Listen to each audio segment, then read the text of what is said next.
The Commander's name will never stick. Giants fans like this guy make me sick. And boys for life, you can suck up. You are now watching a Philly Fuego production. Gracias, amigos. Fly, Eagles, fly. Welcome to the nest out west, where I keep the homies close to the best. I will never quit on this dream, cause I have too much passion for my team.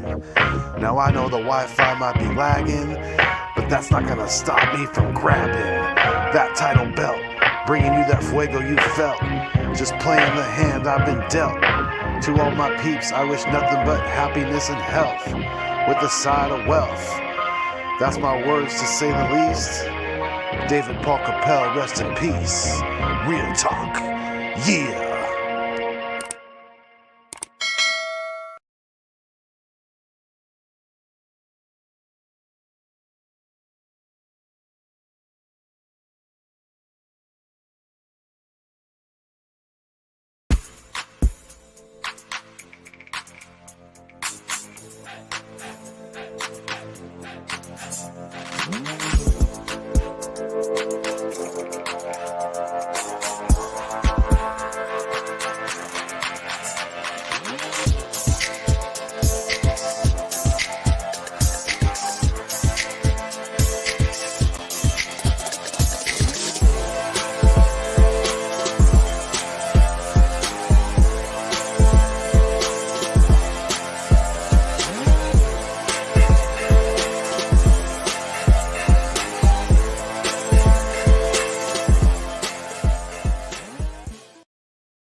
What is good? What is going on? Or what is cracking? I am Philly Foothills Fuego, and I am back in the nest out west, where I'm trying to bring you the best place to come get things off your chest when it comes to our Philadelphia Eagles.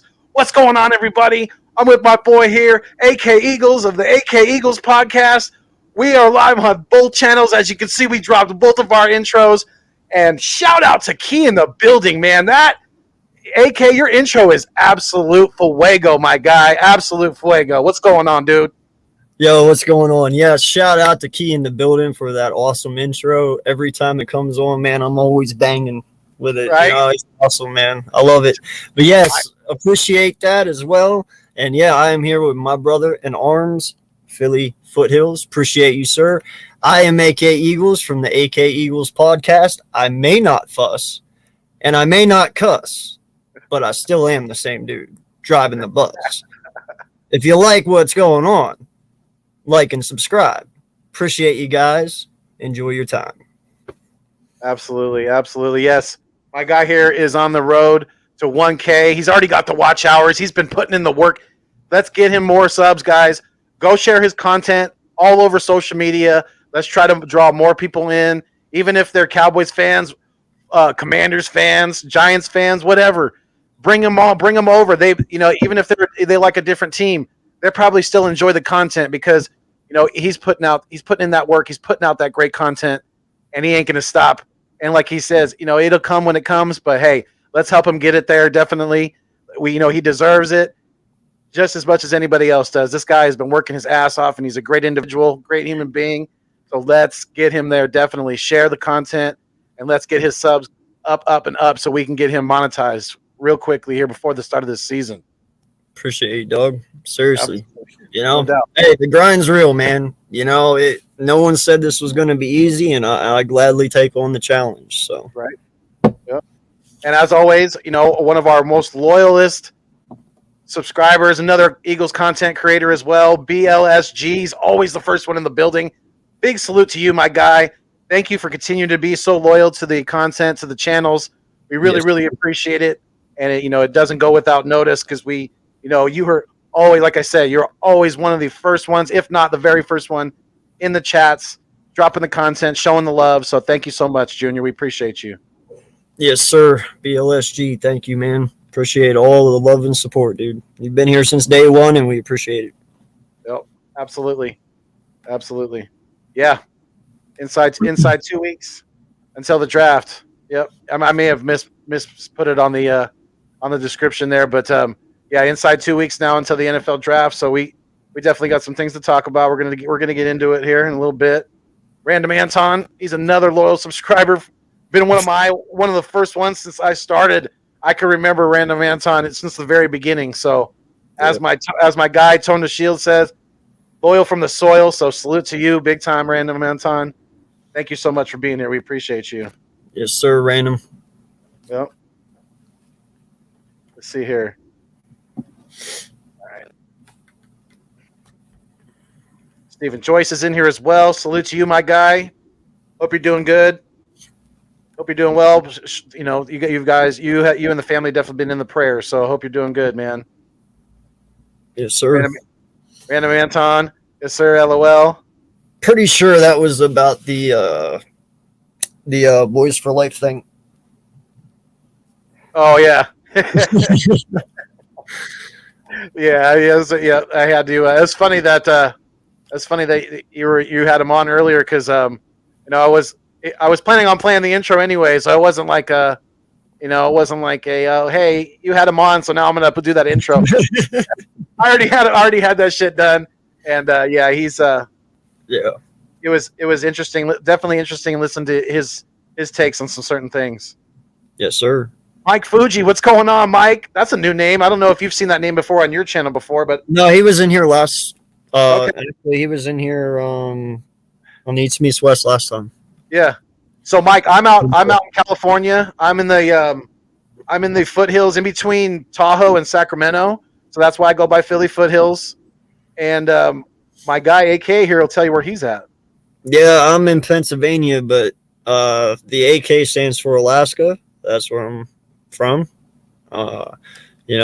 Lived there for about 11 years, I'd say, and then moved here. So, yeah, it's not the gun. I know a lot of people mistake that, but no, the AK is not the gun. I am not Papa. I don't I don't like guns as much as him, but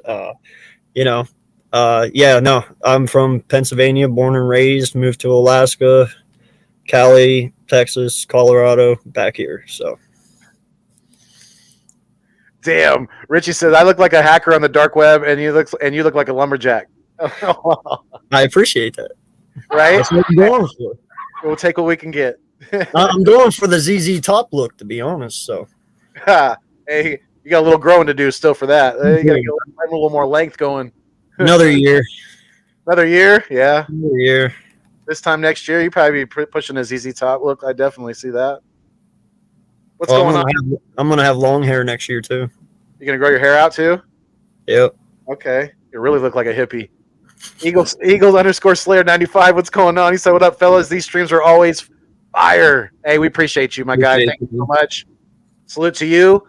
We salute to the 10 in the live stream right now. We got a dime in the building right now. So thank you guys for being here. We appreciate it. We can't do it without each and every one of you.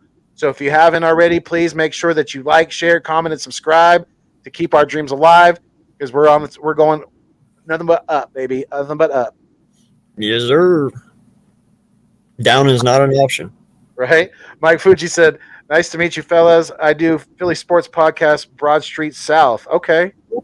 Yeah, Right. for sure, man. I'll definitely check it out. Appreciate you for stopping through. Thank you. Yeah, and if you're on YouTube, you're more than welcome to drop the link to your channel in the description, so anybody in the chat can check you out as well. We don't have any problem. Hit one of us up sometime, Mike. We'd love to get you on the channel and talk some Eagle football with you, because honestly, I didn't know you had a channel. Not trying to be disrespectful. I only met you Wednesday, so now that I know that, you're more than welcome to come on and talk some Eagle football with us, man. Anytime. Definitely. The my nephew's in the building. Big play, Slay. What's going on? He said, "What up, fellas?" What's up, Slay? BPS, Appreciate you. sir. BLSG said, "I'm always here supporting two great dudes who work their asses off every single day and continue to grind. Keep up the great work, fellas. You both will be all the way up to the top eventually." We appreciate that. Thank you, SG. Appreciate it. Sir. Another loyal subscriber to the channel as well, Anthony Allen. Anthony. One of the loyalist dogs out there. Big salute to you, my guy. Thank you so much for the continual support of the channels. What up, family? What's up, family? He said, hey, man, nothing much, man. We're just on here, just getting started. You know, we're going to talk a little draft, a little, you know, I'm sure we'll get into a little free agency as well, even though we haven't had much to talk about in that department. But Anthony Allen, Double A, I hope you're doing good, my brother. EPS, thank you, sir.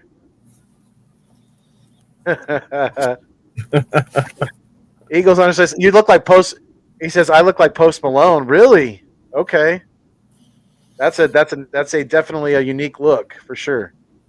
Post Malone is not anybody you usually see walking down the street. Hard look to pull off, man. Right? So props to you. Right, Papa, what's going on? Oh, you're welcome, sir. You're welcome. Continue you continue your good work on your channel as well. If you guys haven't checked out Big Play Slay's YouTube channel, he's dropping good content. He's putting videos out, things like that. So go check him out. Let him know that you know, Philly Foothills Fuego and AK Eagles sent you. Hey, you know, before you get to this next question, I actually had a pretty awesome idea this afternoon. You know, and no lie, it kind of came off Vic's head, to be honest. You know, I was looking at a way to try and do my uncensored stuff and carry that name on, but also be who I am here, right? Yeah. So, what I've come to realize is I'm going to develop an alter ego for YouTube. Okay. And what I think I'm going to have Gio do is take the green around my logo behind me and make it red. You get where I'm going with this? Yeah. That way, whenever my logo is red, you know I'm pissed off and I'm coming in for a fight. Yeah. And it's not going to be censored. But when Right. it's green means go, red means stop. If you get what I mean. That means warning. Yeah. So Yeah. I think I'm going to do like an alter ego with myself. Okay. And do like a red and a green one. So just going to throw that out there. Gotcha. All right. Yeah, that sounds like That way you know which is which. If it's red, probably want to click on it if you're an adult. If you're green, then anyone can. Right. That makes sense. I think I like that idea. I mean, you could always try it out, you know, and if you don't like it, you could just cut it off. You don't have to keep doing it. But yeah, I think it could definitely work. It's not a bad idea at all. Yeah. Not at all. Yeah, the Richie MC said with the Kelvin Joseph's chaos, Dallas is going to look for cornerback 2 in the draft. I think all NFC East teams are going to draft a cornerback early in the draft. Okay. It's definitely very possible. I mean, we're definitely corner needy. Mm-hmm. You know, we have a couple of young guys that we can possibly put at CB2 right now. We don't have a whole lot of depth over there, but especially with, you know, like starting NFL experience, that's for sure. But yeah, I think there's a good chance we're going to draft a corner at 15. If not, then probably 18. Yeah, I see a corner in our near future. Mm-hmm.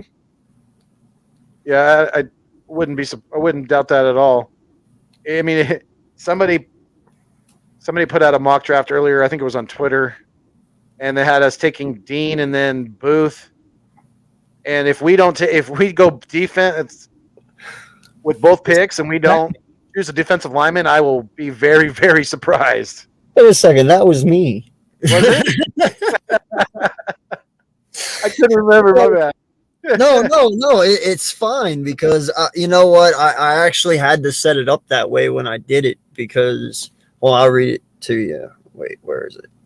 Well, that's a big part of the Post Malone right there, the face tats. That's a big part of it. Yeah. Eagle underscore Slayer 95 said he just doesn't have the face tats. Otherwise he looks like Post. That's okay. Right?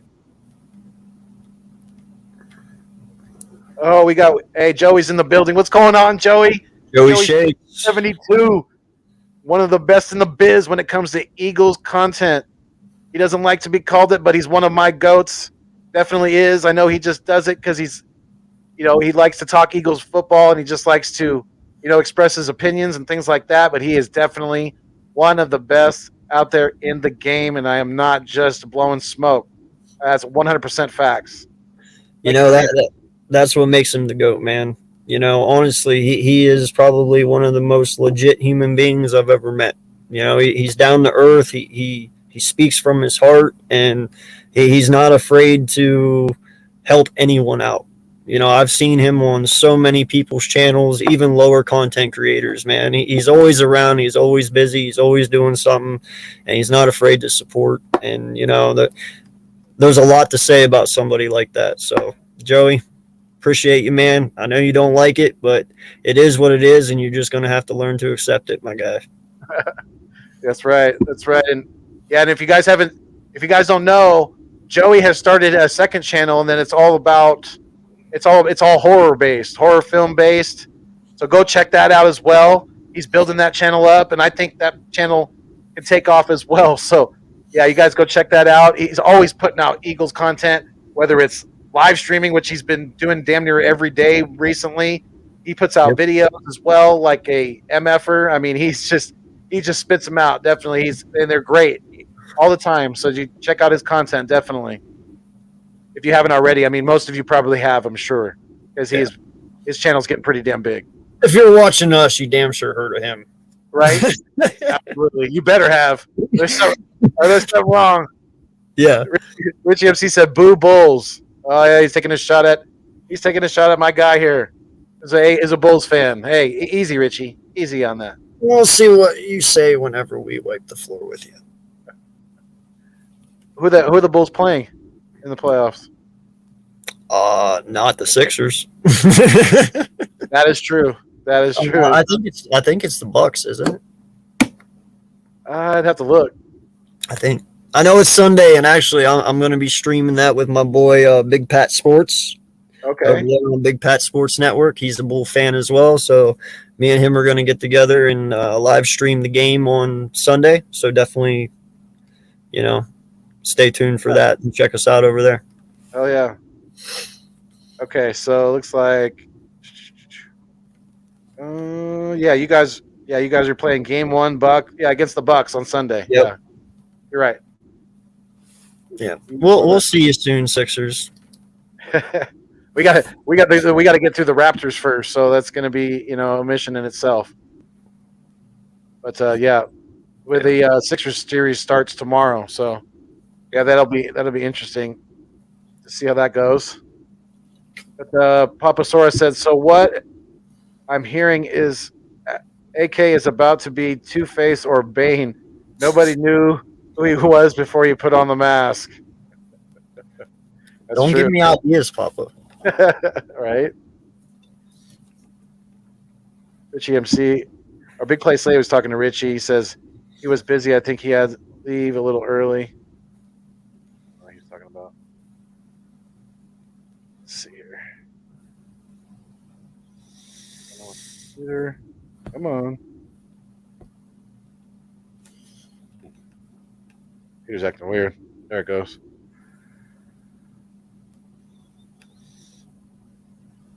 Slayer Eagles _ Slayer 95 said you should put a parent advisory sticker on the red thumbnail.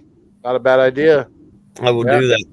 Yeah, or like an explicit content, like they used to put on the CDs back in the day when there was cussing. Yep. Yeah. I might do that. Yeah, good idea. Very good idea, Slayer. If I do that, I will shout you out for that, man. Right? Definitely. Yeah, you're gonna get credit for that one. Sixers are going further than the Bulls. I guarantee it, says SG. We'll see. It's all we got to get through. We got to get to the Raptors, like I said. So, Anthony Allen said, I read an article on the Eagles could try to trade for Arizona Cardinal quarterback Kyler Murray. Have y'all heard any talk on that? I did see something about that earlier today. I didn't really dive into it, but what do you think about that, AK? No. Not gonna happen. No, not gonna do it. I'm not mortgaging my I was going to say it. I'm not mortgaging my team for one guy. It's not happening, man. I'm sorry. I don't care who Kyler Murray is. It ain't happening. And you know what? Kyler Murray proved to me he can't win without D-Hop, so I'm okay.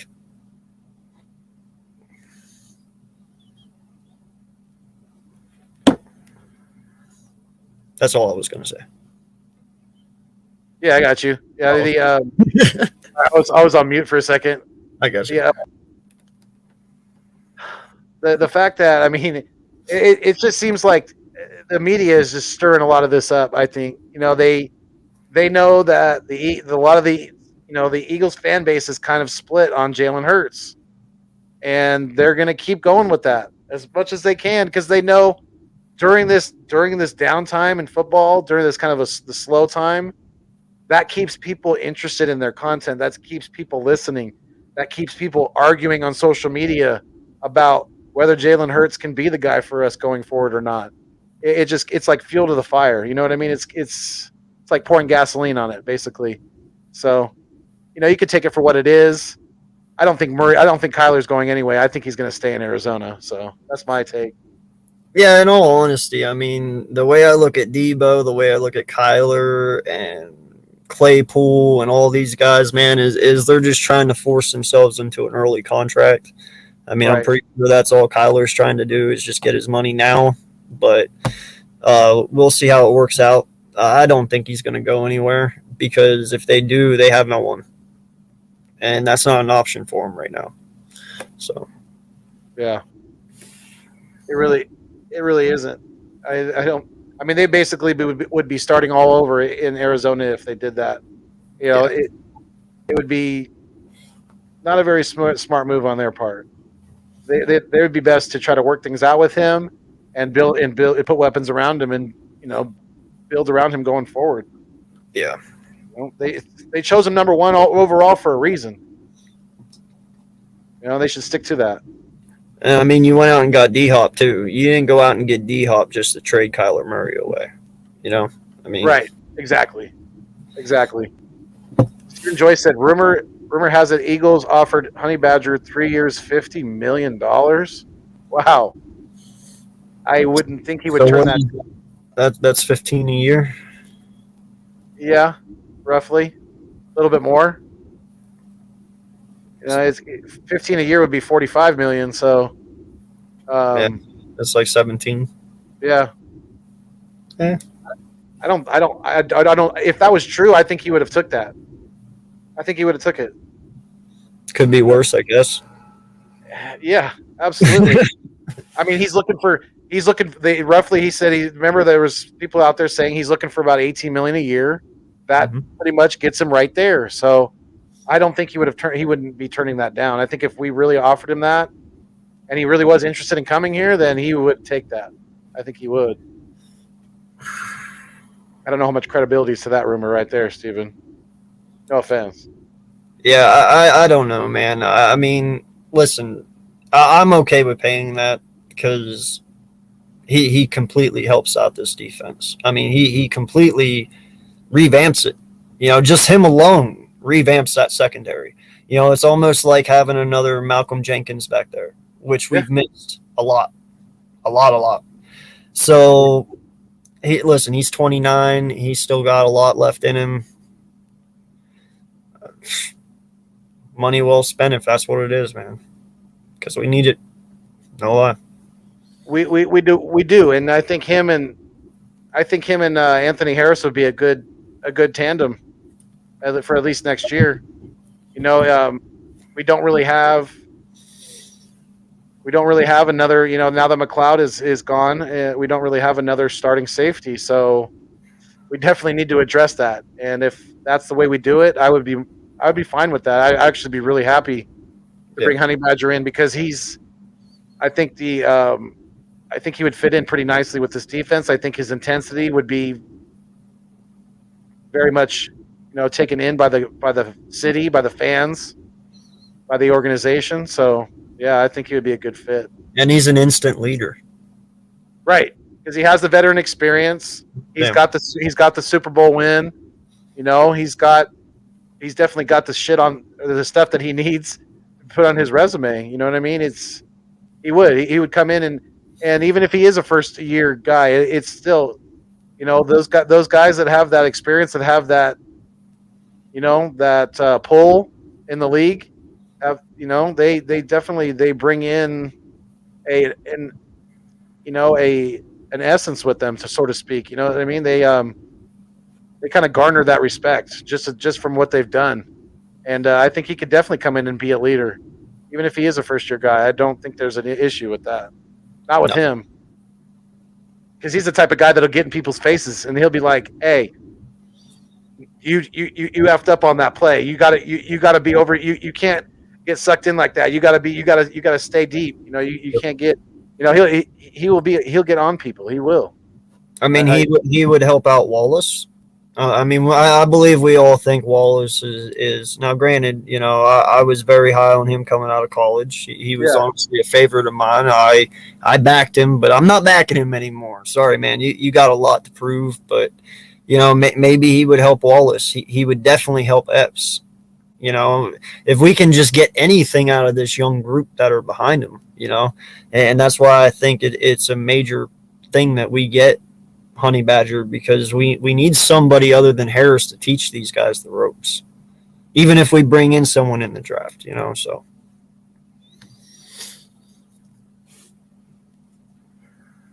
Yeah, I agree. The Eagles have to kind of know by now whether they're kind of waiting him out, or if they're planning on drafting a safety, say within the first 3 rounds of the draft, something like that.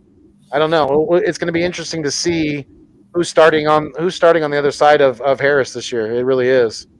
In all honesty, bro, I think that Honey Badger might have let something slip today. Whenever that Williams dude sent that tweet out this morning and he answered him back, that guy, he was like, yeah, okay.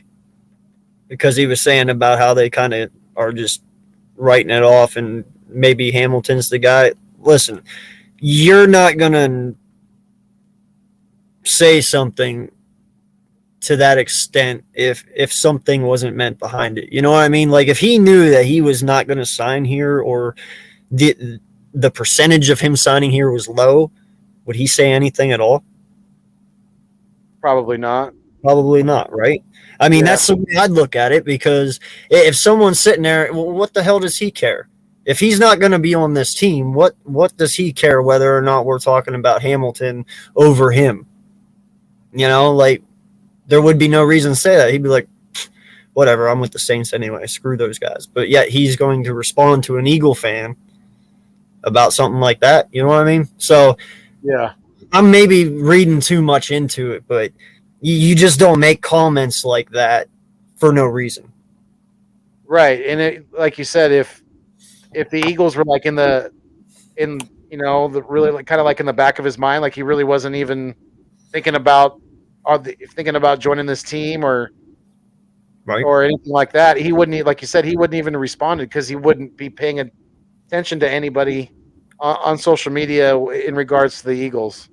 So yeah, we may be reading too much into it. Yeah, he may have just responded because he tagged him into that guy's post or whatever, but who knows? It's I think there's still more than a 50% chance that he's going to be in Philadelphia this year. I do. Mitch Kopsky, what's going on, MK? He said, "Yo, 76ers play tomorrow. Sixers in 6." Okay, all right. Well, I'm going to hold you. I'm going to keep track of that prediction, Mitch. You just jinxed that one. I hope you didn't put money down on it, Mitch. I say the Sixers are going to get it done before that. I say Sixers in 5. Oh, hell, y'all are screwed now. Keep going. Talk your stuff. So what's the bet that you have again? That if the Bulls don't go further than the Sixers, you got to be a Sixers fan next year? Is that what it is? If the Bulls don't go further than the Sixers, I got to be a Sixer fan, yeah.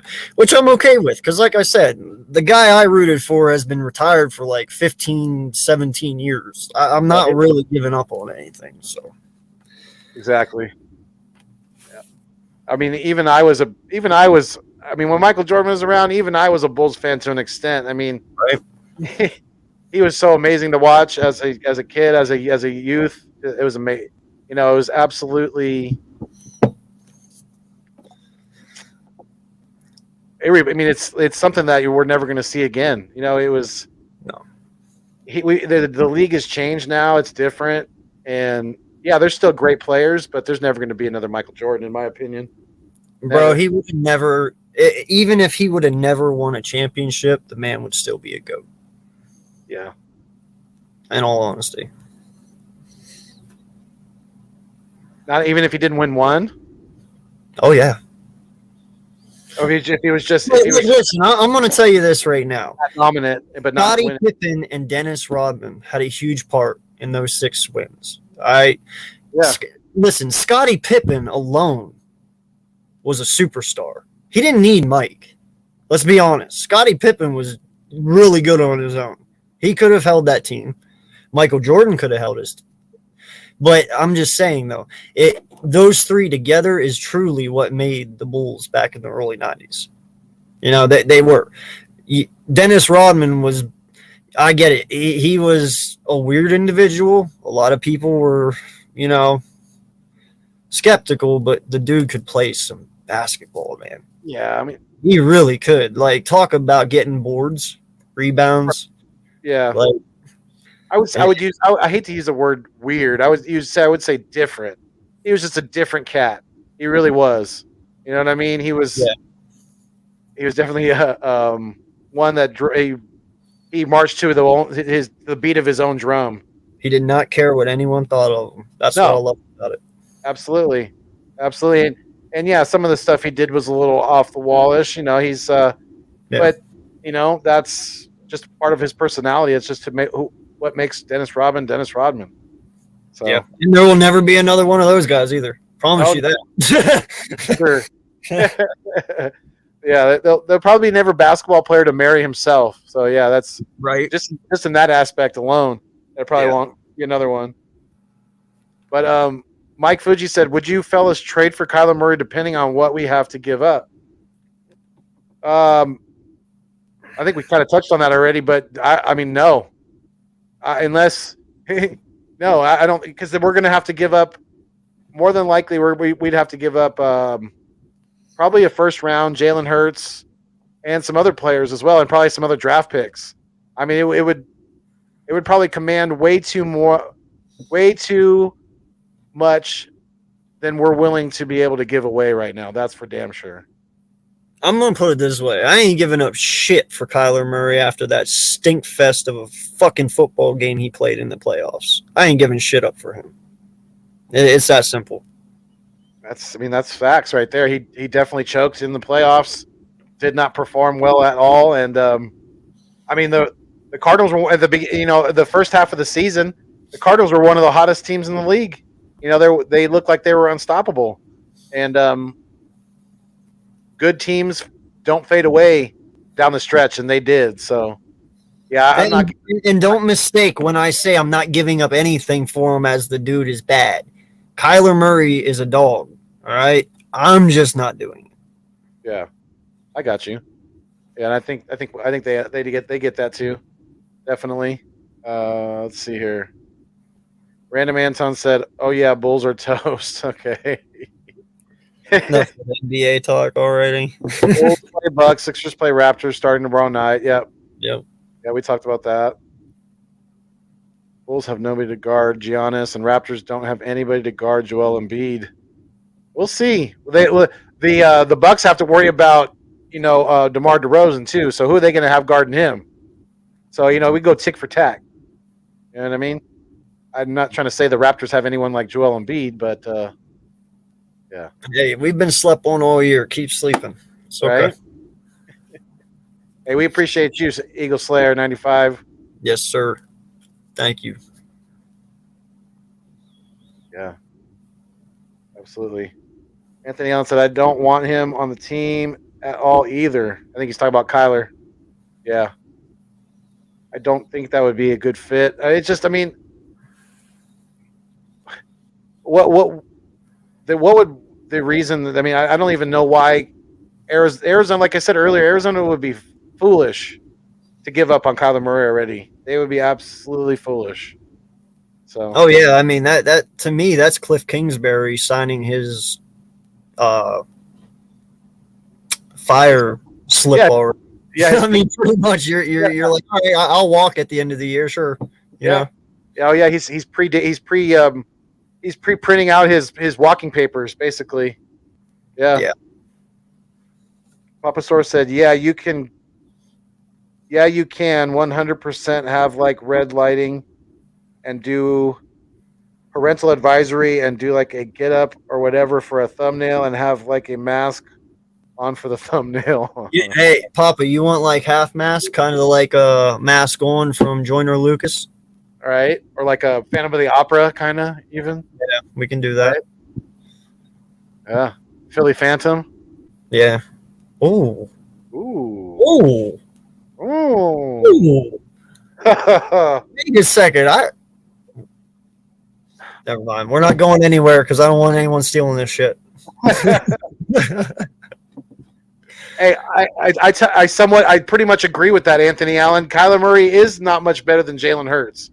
I kind of tend to agree with that. Yeah, he's probably a little further along in his progression as far as, building into a full-time NFL starting quarterback.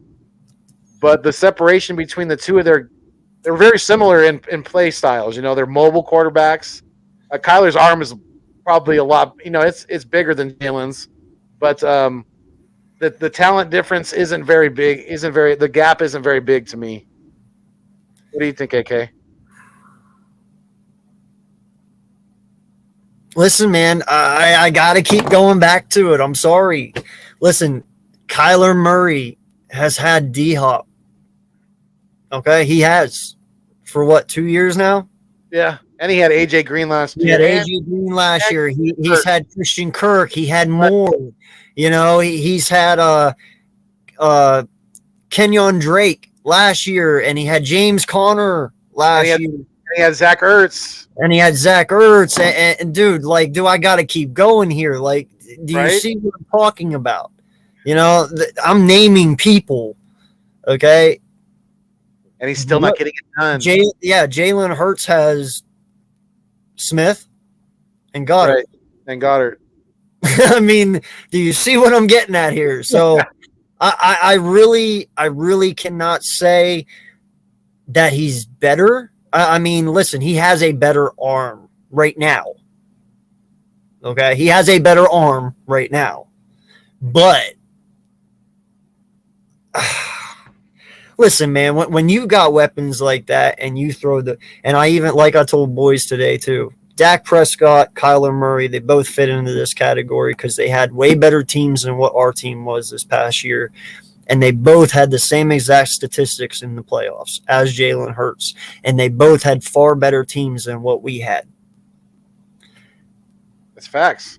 I don't know what else you want me to say. I mean, if we need a quarterback, then Arizona needs a quarterback, Dallas needs a quarterback, and every other team that lost. Because if you look at the NFC East, the ones that lost, other than Mac Jones, everyone else did shit. Everyone. Dak, Tyler, Hurts, all of them. They all did. Mac Jones was even bad for what he usually is. He just wasn't as bad as everyone else. So, what are we talking? Because I'm pretty sure Kyler Murray is not going to leave D-Hop to come here, okay? Because that would just be dumb in his part. I'll say it right now. That would just be stupid, okay? And secondly, no. Just no. Yeah, I mean, he would be going from it would be like him going from eating, ribeye steak to, veggie steak. Right. Yeah, veggie burgers. Exactly. No. Yeah. He's not doing that. Why Why would he want to do that? It wouldn't make any sense for him at all. Mm-mm. At all. Knicks all day. He said, "What's good? Eagles are garbage. Let's go Giants." We're garbage. We're garbage. Okay, Mr. 3rd and 9 QB sneak. Sit down. Get out of here. Get out of here with that. When you got a quarterback, come talk to me. Right? Until you do have a quarterback that does not come from the University of Kentucky, because we know that they don't produce. Or no, he went to Duke. That's right. From the University of Duke, we know that they don't. Kentucky doesn't produce quarterbacks anyway either. But Duke definitely doesn't. Duke's a basketball school. Until you get a non-Dukey quarterback, then don't talk to us. No, I'm just kidding. You could talk to us, but your team's going to be at the bottom until you do. And when you have a quarterback that doesn't trip over his own 2 fucking feet when he's 20 yards ahead of everyone else, come talk to me. Tie your laces. Tie your laces. I felt, in all honesty, man, that's the only time I've ever felt bad for Daniel Jones. Because, like, no lie, it's bad when your own freaking team is laughing at you. Like, right? At that point, I was like, man, I feel really bad because he has to walk back on that sideline and hear all of that. Yeah, and I'm sure he probably still hears it. I'm sure the guys mess with him and be like, hey, your shoe's untied. It's not even untied. They're just messing with him. Yeah, I'm sure he probably gets memes from his teammates about it. That's something he's never going to live down. No, never. It's like he got sniped out of the like he got sniped out of the nosebleed seats. he just went down, man. MK, he said, if we get the Honey Badger, we win the NFC East. I like the sound of that, Mitch. I like the sound of that. Let's go. That means that we are improving. So we're going in the right direction. We didn't win the division last year, but if we win it this year, we're making strides in the right direction. That's for sure. You ready to take a note on this time at this hour of this day? Yep. Even without the Honey Badger, we'll win the NFC East. Ooh. Okay. Mark it. All right. It's marked. Even though I think Honey Badger's probably still coming here. Yeah. I'm saying even without him, we win. I got you. Hey, we got 17 people in the live stream right now. So, hey, big salute to every single 17 of you. We appreciate you guys. We can't do this thing. We can't continue to provide you these live streams, this content, without each and every one of you. Please make sure you hit the thumbs up, not only on my channel, The Nest Out West, where I'm holding it down out here in California for Eagles Nation, but also on my guy here, AK Eagles of the AK Eagles podcast. Make sure you hit the thumbs up for both of us because we're live on both channels tonight. And my guy here, AK, is on the way to 1,000 subs. He's already got the watch hours, so let's get him there. Share the content. Share his content all over your social media as much as you can. Let's get his subs up so we can get him monetized as soon as possible because he deserves it. Yeah, and keep the questions coming in the chat, guys. That's kind of why we're on here tonight, to kind of talk to you guys and then, bullshit and a little bit of fun. The wives are asleep, so the men must play. But yeah, definitely. Man, I can't wait till the day we get like 30 people in here constantly all the time, and more. Like, no lie, I went into Joey's live the other day, man. He had like 400 some people in there, and I just saw the comments going. I'm like, how do you do it? Like, right? He does too.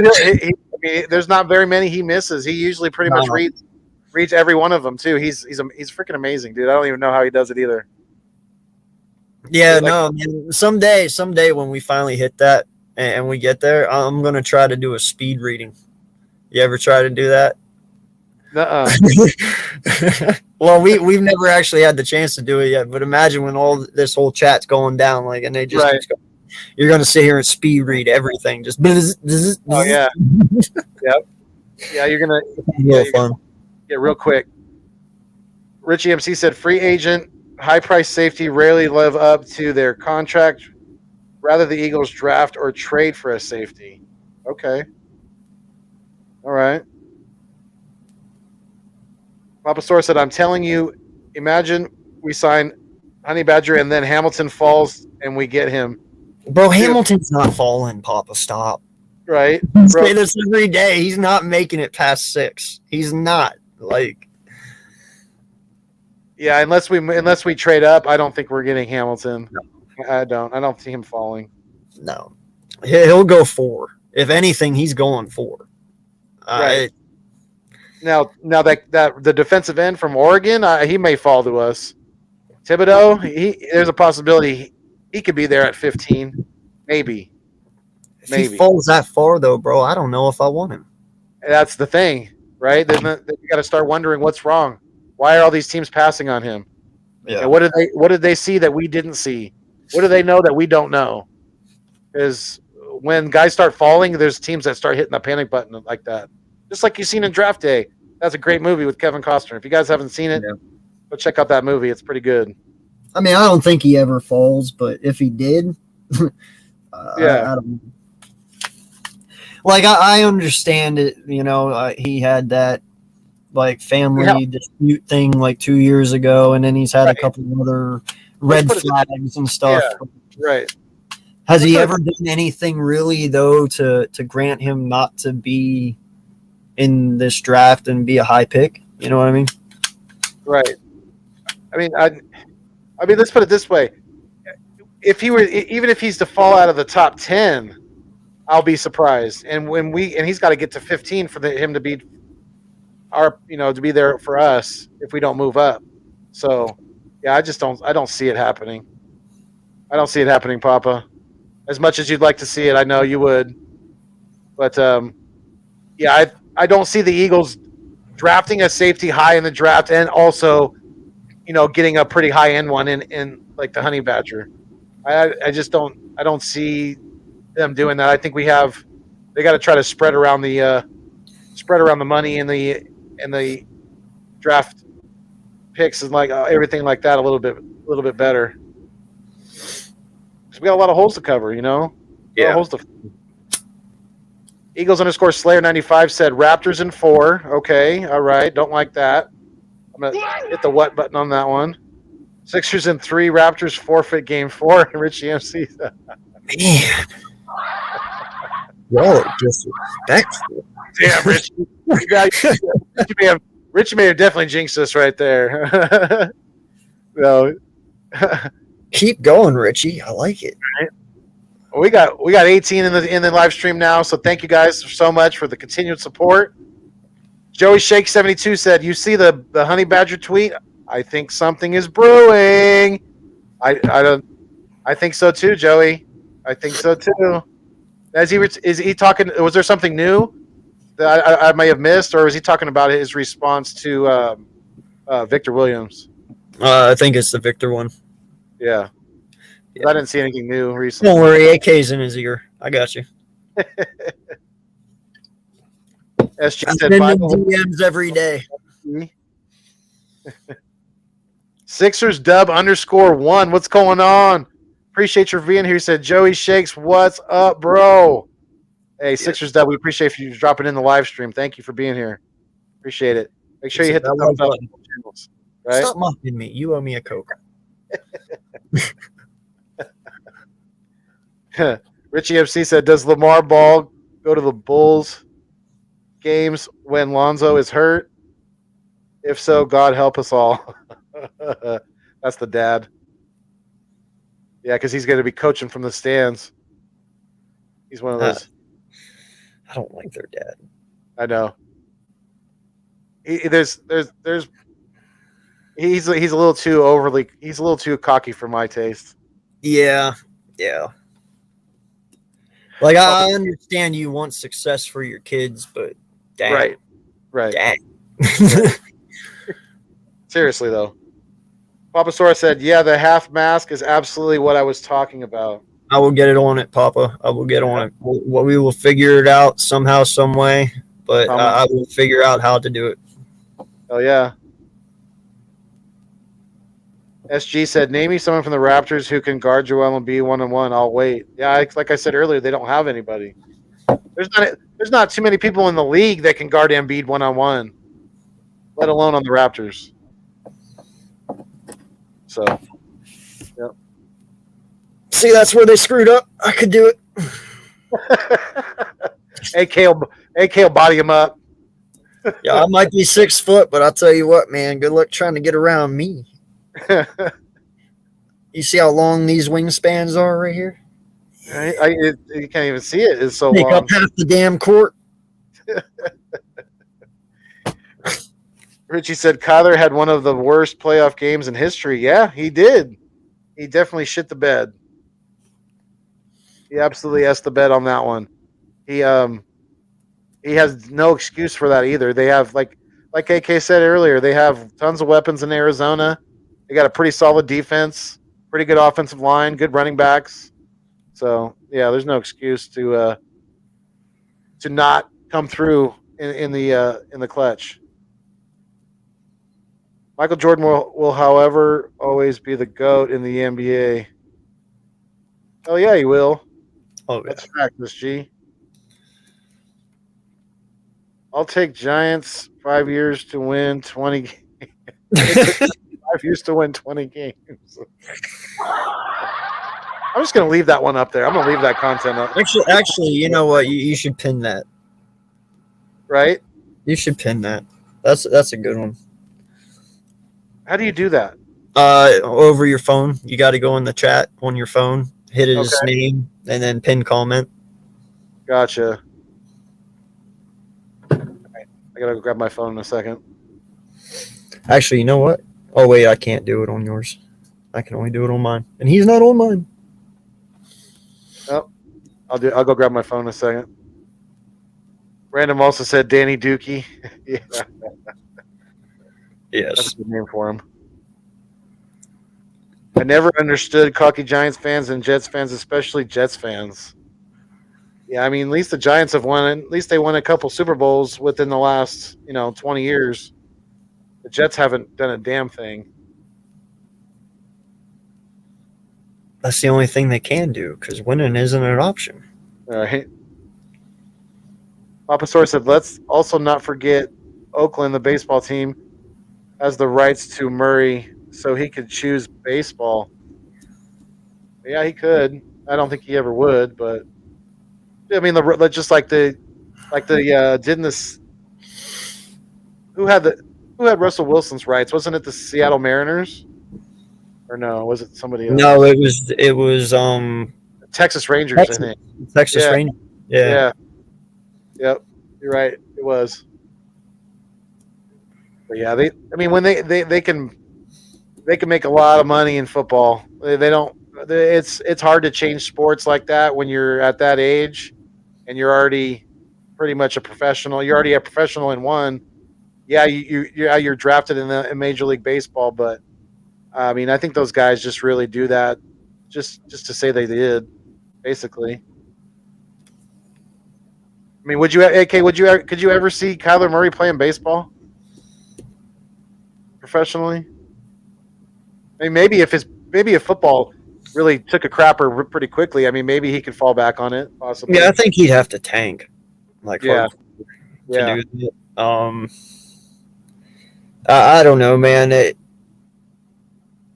I guess I heard he's good at it, but yeah, trust me, if he wanted to play baseball, he'd be playing baseball right now. I agree. I think so too. I mean, Russell Wilson had the same thing, right? Yeah. He could have went baseball or football. He chose football.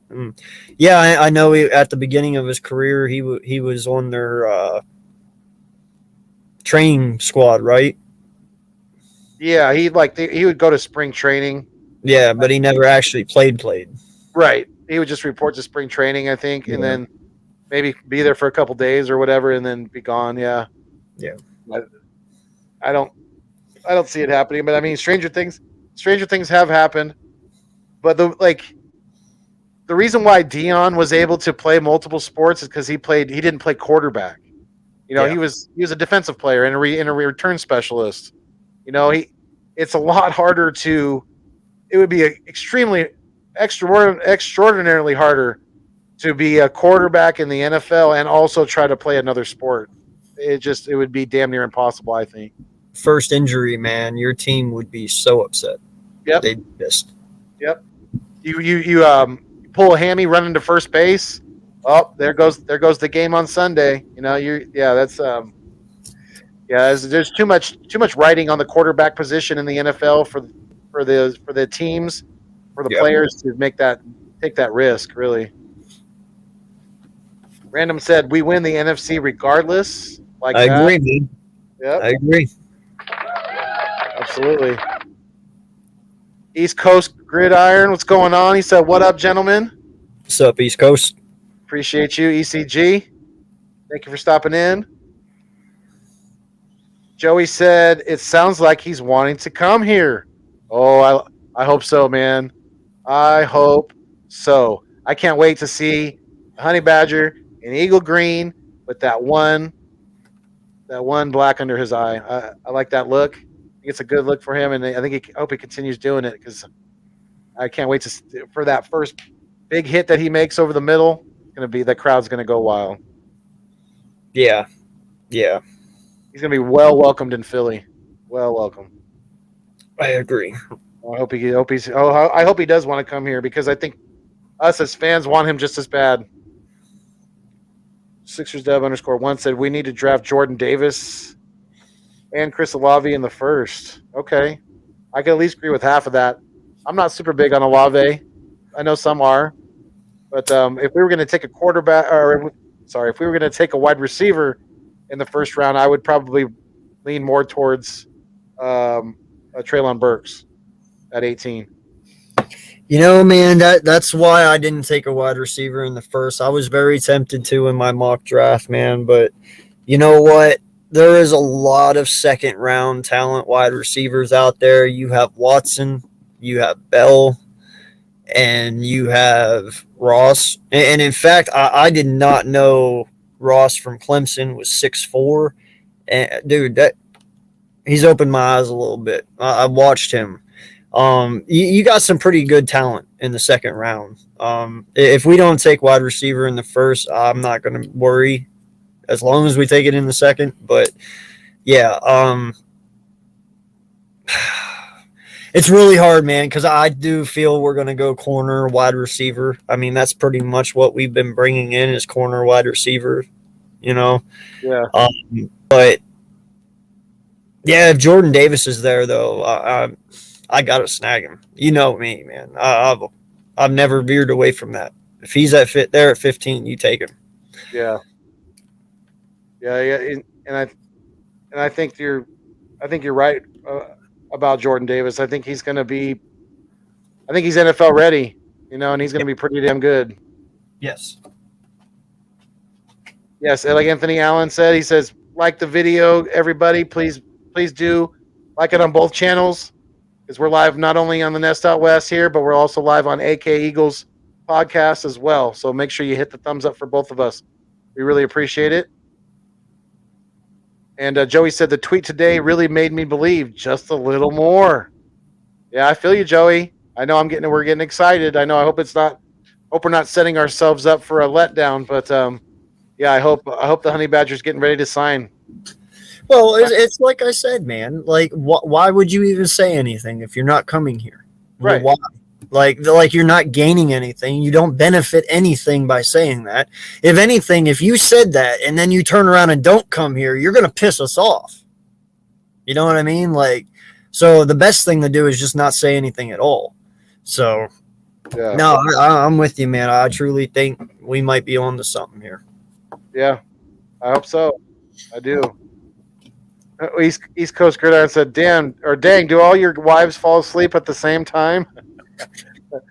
Well, I don't know if mine's asleep or not. She's not here. She's on a vacation right now. So, you know, I have a little free time, but I'm sure AK's missus is probably in bed by now. It's after 11 on the East Coast. So, no, she's probably watching Yellowstone. Oh, okay. Yeah, that's a great show, by the way. It is. It is. Very awesome good show. Might be Kevin Costner's best work ever. Mhm. and that's saying something because I like a lot of Right. his stuff, man. Dancing with Wolves is one of my all-time favorite movies by him, but man, I'll tell you what, this makes that look bad. So Yeah, he was. He probably could have made more cowboy movies along the way because he's pretty good at playing a cowboy. He is Yeah. pretty damn good. Absolutely, Sixers Dub. You know it, buddy. He said Joey is a great YouTuber. He's one of the best. let's get it right. He is the YouTuber. Right? He's the face of Eagles YouTube. Absolutely. He reads literally every comment. Respect. Hell yeah, man. And then you see you see how many people he has in his live stream. He's got it's anywhere from like 250 to 400, sometimes more people in his live stream at one time. It's like a scroll. It's literally going that fast. It's like comment, comment, comment, comment, comment, comment, and he literally goes through all of them. So much respect to Joey because I don't know how you do it, brother. Dude, I was in there the other day, right? And I wrote, "Yo, what's going on, Joey? How you doing?" Next thing you know, I scroll up to where, and I was trying to find where he was. I finally did, and I looked down again, and I was like, oh, "Shit, this is going good." Because it was so far down, man. And I was just sitting there. I was like, "Well," and then like 20 minutes went by. He's still not there yet. And then he finally got there. I was like, "Man, I don't know how you do it, bro." Like, it's crazy. All right. Richie said a lumberjack should know if a tree falls in the forest and no one is around, does it make a sound? Oh yeah. Yeah. A tree not make a sound when it falls? That would be something that would be pretty freaking weird. So yes, a tree always makes a sound. Yep. I agree. It says "help me" while it's falling. Yeah. Because I'm falling. Hell. And then when it's on the ground, it says I've fallen and I can't get up. Yeah. East Coast Gridiron said Hamilton is not falling. Yeah, well, we don't think so either. I would be shocked if he did. Papa Source said that's why I said imagine. LOL. Okay, yeah, we got you, Papa. Yep, you're in Papa Lala land right now. We get it. Papa Sora land. Thibodeau is not falling either. Okay, well, I've seen a lot of mock drafts recently that kind of contradict that, but we'll see. Definitely, it's going to be interesting. Tell you what, if he falls to 5, Giant fans sure as hell want him. So he ain't going to fall that far. Yeah, I think that one of the main things I've heard is kind of dropping his stock a little bit is that the conference that he played in, he didn't really play against upper echelon talent, so that's kind of hindering him a little bit. But hasn't he also had some kind of he's had some rough patches. Yeah, some like attitude issues too as well, hasn't he? Or am I thinking and some law issues? Some law. Okay, gotcha. That's never good. It's never good, especially you going into the draft. SG said Danny Pesos. Absolutely. That's what he's worth. Eagle under Slayer 95 said, I watch draft day every day before the draft. Okay. Every year. That's awesome. Nice, man. Stinks. Oh, I lost my spot. Only give me 1 second. Dang. You guys are doing great with these comments. Thank you guys so much for keeping this chat going. We really appreciate it. ECG said, it's not a bad thing that they drop. We aren't in those rooms to evaluate and interview and how that player does fit. That's true. Okay. Joey said, Sauce got to trade up past 5. Stingley trade 9. Seattle, Booth stay at 15 to 18. I'm all in for Booth or Kyrie Lam. Yeah. I think it's going to be Booth, honestly. And all honesty, I think Booth will be an equal come night 1. But that's just me. Yeah, I think there's a good chance. And there's a good chance that we could have a strong interest in him, for one. And for two, I think there's a good chance he's going to be available at 15. He may even be available at 18. We'll see. We need corner help, so we're definitely going to be in the market for it. The Black Line, what's going on? He said, I read that Wyatt is being removed from draft boards due to off the field issues. Oh, that's right. Sorry, I'm not thinking of Thibodeau. I was thinking of Wyatt. My bad. Yes, no, thank you, Black Line. Yes, that is it. My bad. I mixed that up. Sorry. Gotcha. It's not Thibodeau. It's Wyatt. He's Okay. falling. Yes, because of that. Oh wow.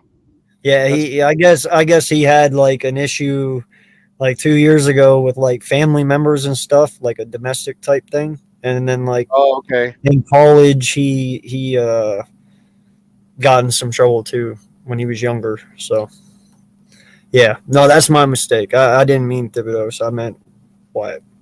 Sorry. Yeah, because it wasn't in that mock that you did earlier where the Eagles got Dean and Booth. Didn't Wyatt drop to the Cowboys in like the 20s? Wasn't that on that one? Yeah. I think in my one mock draft too that I did, I even got Wyatt in the second round. Wow.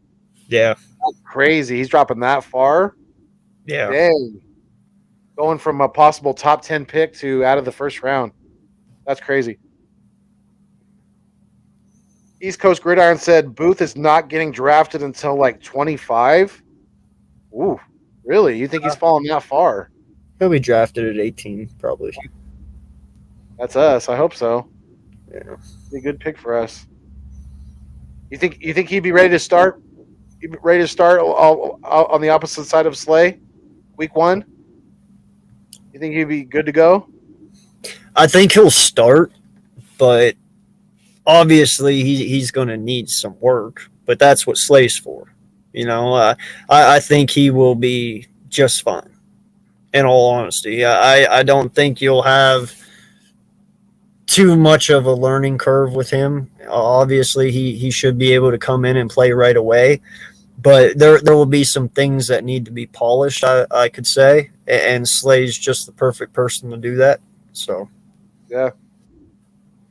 But no, he should be fine. Unfortunately, though, if that happens, bro, we gotta realize Gowan probably won't play, which kind of sucks.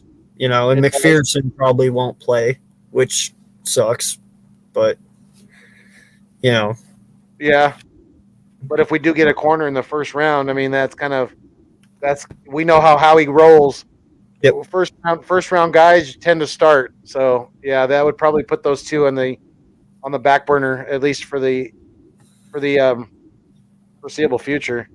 Whoever's the best, that's who I want out there to play. Yeah. If that is Booth, that's Booth. If it's Gowan, it's Gowan. If it's McPherson, it's him. I don't care. Whoever it is, that's who should be playing. It's not who makes the most money. It's not who has the longest contract. It's the best player should be playing. But unfortunately, that's not always how we our GM has things running. But I agree with you. That's the way it should be. Absolutely. Yeah. I want them to dogfight this thing out for that position in the summer, in leading up to the season and training camp and all that good stuff. Yeah, I want them to be competing day in and day out, and all of them working hard to try to win that spot. Because iron only sharpens iron, so it's only going to make us better. Joey said, I feel like they're going corner and receiver. I want one of the DTs from Georgia. I feel like Jamison Williams is high on the list right now. He's going top 10, even coming off the injury. Ooh. Because he's coming off that ACL. So, but I've heard he's doing pretty. He's ahead in his recovery, so that's always good to hear. So it sounds like he's healing quickly, which was a lot of those young guys tend to do. Young bodies heal a lot faster. So yeah, we'll see. It's gonna be interesting to see if the Eagles go defense, if they go defense, offense. I doubt they're going to go offense. We got too many holes on defense to not address the defense in the first round. I don't know, man, because we all sat here and thought they were going to go defense in free agency, right? True. Or all offense in free agency. Right, and they didn't do that. They went Right. complete opposite. So it would not shock me to go out there day one and we were all thinking defense and this dumbass goes all offense. It would not surprise me. Like, no lie, it wouldn't. Yeah, we just that's just the amount of faith that we have in Howie. You know, Yeah. one good draft does not erase our memories from all of the literally S storms that he has put us through in past drafts in previous years. So, you know, we're kind of like elephants that way. We tend to remember everything. Yeah. ECG said Kyrie Elam and Trent McDuffie will be amazing slot cornerbacks. Yeah, but we don't need a slot guy. We got Maddox. We need an outside guy. Trent McDuffie, yes. Elam, no. Elam is not a slot corner. He's an outside corner, right? Yeah. Yeah. Yeah, Elam's like, no. McDuffie will be probably a great slot corner, but Elam is definitely a number 2. He's not a slot. And we don't need a slot. Avonte Maddox was graded number 1 in the NFL this past season at slot corner at 71%. right. Like, you don't need a slot. Maddox No. can handle that just fine. There's an old saying: if it's not broke, Don't don't fix it. That's right. Don't mess with something that's working well. That's what that means. Yep. You know, if it's running good, you don't touch it. Because when you touch it, then you're going to throw something off, and it's going to run like shit. Excuse my language. Richie MC said, no such thing as jinx. On Friday the 13th, I walk under ladder, break mirrors, and look for black cats.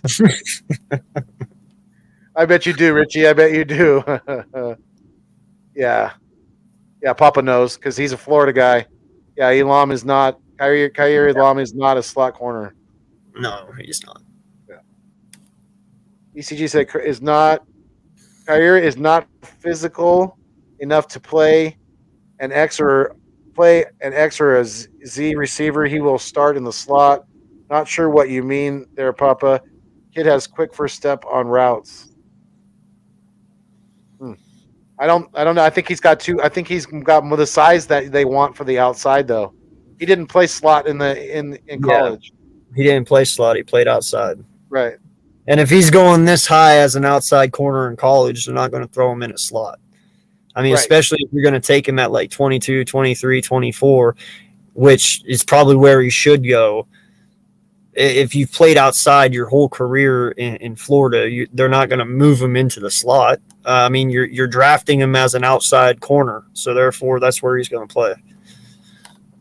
Right. Hold on. And he's like 6'1" as well, isn't he? Yes, I believe he is.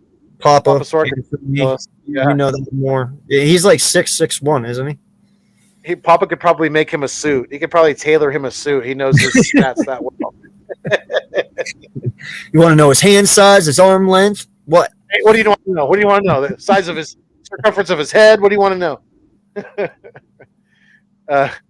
East Coast Gridiron said Daniel Jones hasn't had anyone consistent and still better than Sam Darnold, who had all the weapons in the world. Where did Sam Darnold have all the weapons in the world?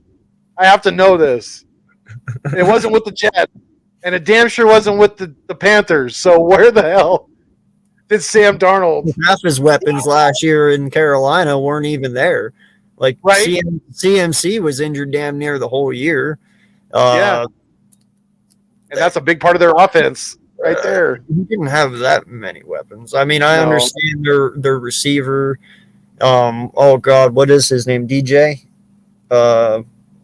Whatever his name is, he's good. I'm not going to say that, but it's not like they have 3 great wide receivers. I mean, listen, Sam Darnold is trash anyway. I give you that. Okay. I don't think Sam Darnold he's another Sam Bradford in my eyes. No lie. Okay. But I can't sit here and say that Sam Darnold had weapons. Like, I can't say that. Yeah, DJ Moore. Thank you, Eagle Slayer. Appreciate you. DJ Moore is like the only really solid wide receiver Carolina has. So, I mean, if he was on Dallas or he was on Arizona, okay, I might give you that one, but no, not with the Panthers, man. Yeah. Let's see here. Where was I at? And I'm not excusing Daniel Jones either. His team was just as bad, for sure. I mean, they have injuries all over, but Yeah. I'm not excusing either of them. Right. Is what I'm trying to say. Yeah. I got you. SG said, didn't Russell Wilson do spring training with the Yankees? I don't think so. I thought it was always with the Texas Rangers. That's what I remembered, but He might have. possibly. I don't feel that much. Yeah, I wasn't. I mean, I'm a pretty decent fan of Russell Wilson. I think he's a good quarterback. I mean, I've followed him pretty closely. I mean, being on the West Coast, he plays the 49ers a lot.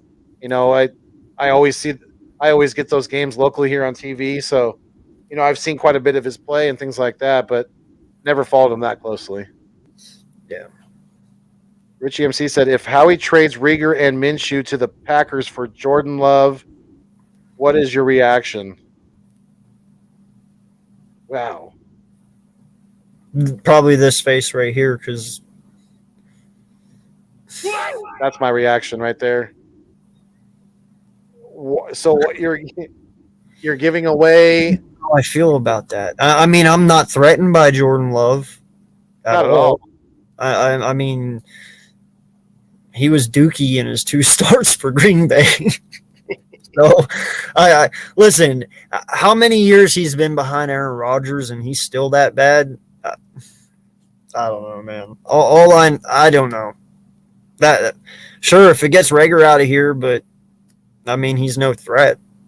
In all honesty, I just don't want. I just want Rieger off of special teams. If he's even on this team, he should be on the practice squad or be a 4th or 5th receiver. He's just put him as the leader boy. I would literally at this point, I would rather have if J-Jaw and Rieger are both on this team come this year, if they make the 53, I would rather J-Jaw get playing time over Rieger at this point. And that's not saying, and I do not like J-Jaw at all, but Rieger is just bad. Bro, at this point, get rid of them both and just put Slay out there. Yeah, you'd probably be better off. Not even playing. Like, just put Slay in the slot. Fuck it. At this point, who even cares? He'll do better than dude. I guarantee you, if you played Slay in the slot all year long, like you did Rager, he'd probably get 800 yards. I'm not even playing. Like he probably would. That's sad when you can put a corner at slot and he could probably get more receiving yards than your actual slot. Right. So I would be nervous as hell that he'd get hurt. Being our CB1, that would make me very nervous. But I know what you're saying though. Yeah, that's how bad he is. Like you'd probably get beat out by our CB1. I'm okay with that. Oh, SG said he played baseball for the Yankees, Rangers, and Rockies. Okay. Thank you for that. That was only spring training, right? Like he never actually played in a game, right? Yeah, I don't think he's ever played in a major league. No, we would remember that. No, he's never played in a major league game. I didn't think so. No. Yeah. ECG said Jordan Davis is not going to fit well in the Eagles' cover zone defense. People sleep on Chris Olave because they simply didn't watch him play. He's a smart wide receiver. Okay, but I think we need more of a bigger bodied guy. We already have that. We already have that smaller receiver in Devontae Smith, and Olave, to me, he's kind of a raw talent, I guess, and he's like kind of one of those guys that takes the top off the defense. So I could kind of see his appeal, but I watched some of his some of his play in college, and I wasn't. I mean, he just didn't really jump off the. He didn't really jump off the film to me. Hey, man, that's fine, man. You can sleep on Jordan. Now, listen, I understand that East Coast is not an Eagle fan, but you can keep sleeping on Jordan Davis. Go for it. Well, let him wind up on our team. You'll see how much he isn't a fit. You'll see. But don't come back crying later whenever he destroys you. Because he will. Because he will. I don't care what team. Dude, if he goes to the Vikings, Right. if he goes to Baltimore, if he goes to Washington, if he comes here, I don't care where Jordan Davis goes. He's going to wreck people. Yeah. You know, I'm sorry. You might not like him, East, but listen, man. A kid his size should not be able to do the things that he can do. And I know people sit there and question, oh, well, he can't be a 3-down DT. Us as Eagle fans, we don't need him to be a 3-down DT. I just need him to be a 2-down. That's why we have Hargraves, and that's why we have Milton Williams. Yep.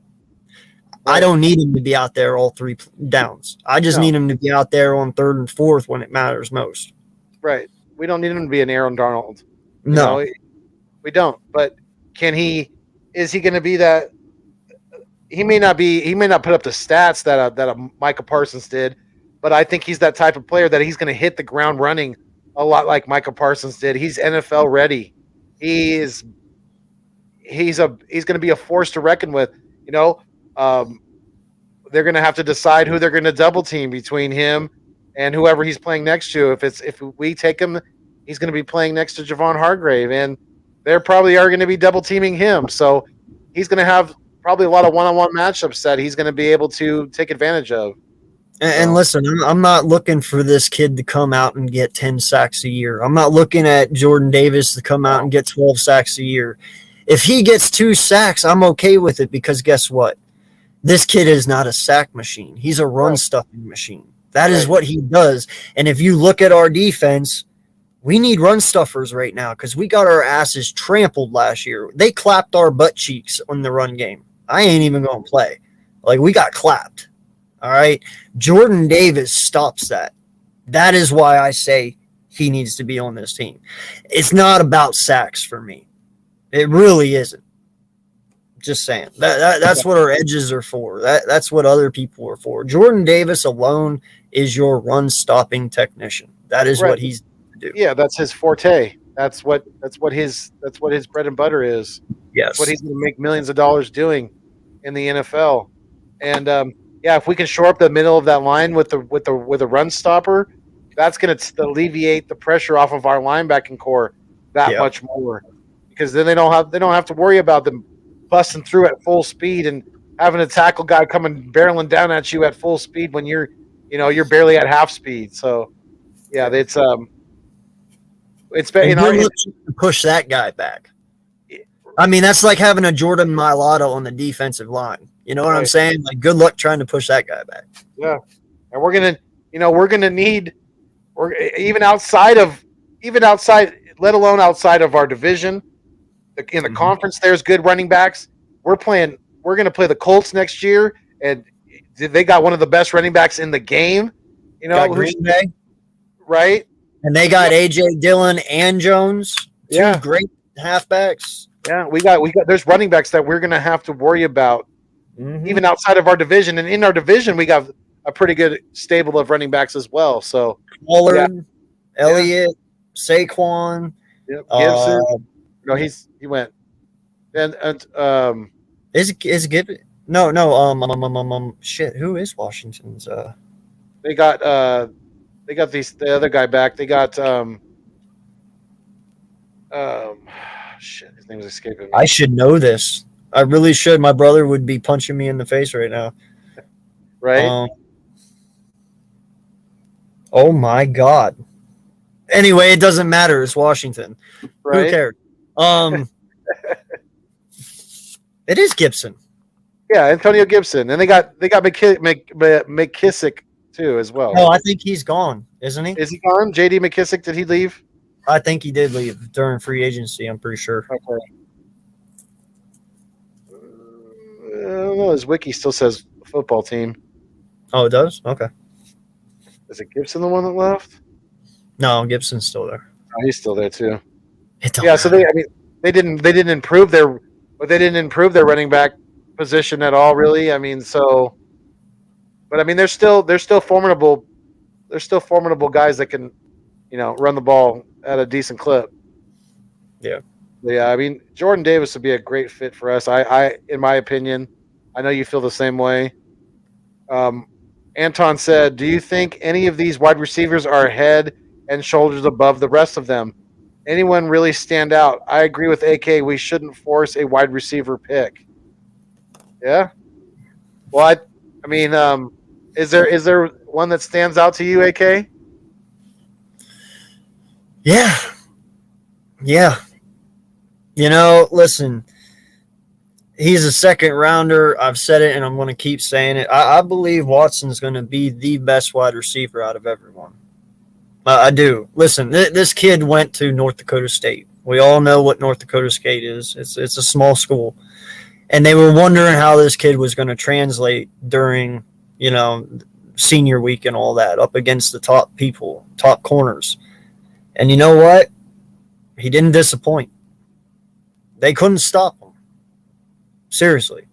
Yeah. And we're talking about corners like Booth and them as well. Like the kid is just a dog. I think he's very underrated because of the school he did go to. But listen, man, there is a lot of killers in this draft when it comes to wide receivers. Burks could be on his own level. London could be on his own level. Olave, Wilson, Williams, Bell. I mean, Bell, he's from Purdue, but he could truly be his own person and one of the best. Like I said, Ross and Watson. You can just go on.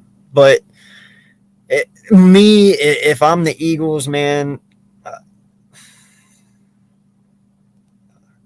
I'm waiting till the second. I really am. I'm going after a Bell, a Ross, or a Watson. I understand these guys that are in the first round are number ones, but hey, supposedly we have our number one, right? And Smith. So I'm looking for a number two. I don't need two number ones. So I'm going with like Ross, Bell, or Watson, honestly, man.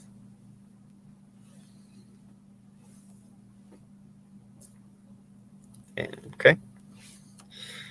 I'm afraid the Eagles pick Drake Lannon, Burgate 31. We need to convince that was a great pick. To be honest, man, I think Drake Lannon goes to Green Bay. But that's just me. We'll see. I think he goes to Green Bay with Aaron Rodgers. I can't convince you. You're just as confused as I am, man.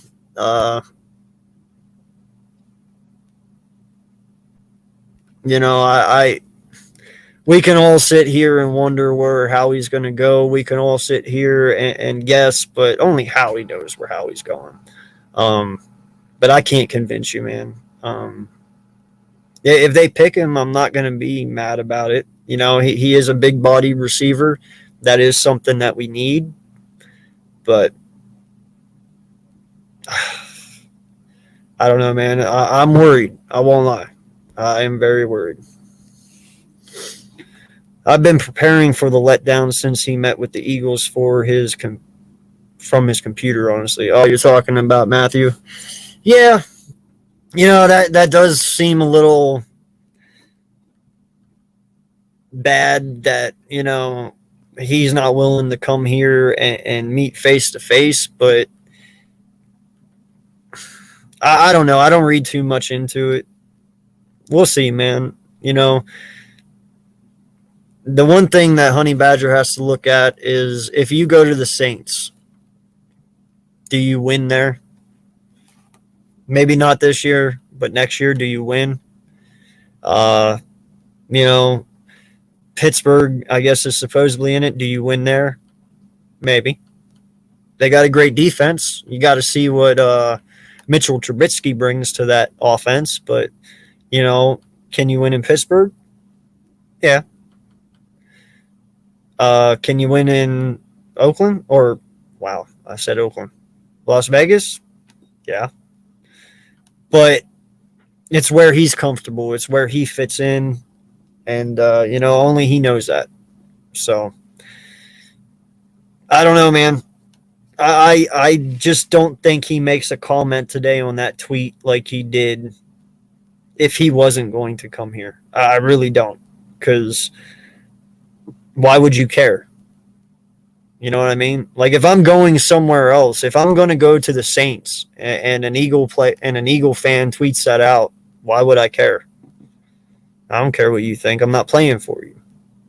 But him tweeting back on that tweet, that shows me that bothered him because he knows something that we don't. So that's the way I'm going to look at it.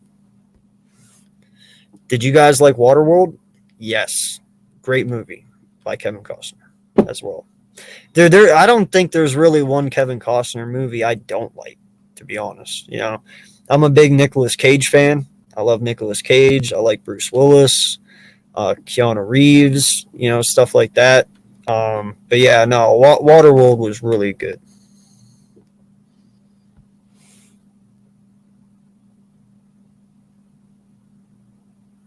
Oh, okay. I got you. Yeah, no one Waterworld. Yeah, dude, listen, Waterworld was for some people and it wasn't for some people. I don't mind the fantasy aspect of Waterworld and what it brought. I think it was a neat concept. But, yeah.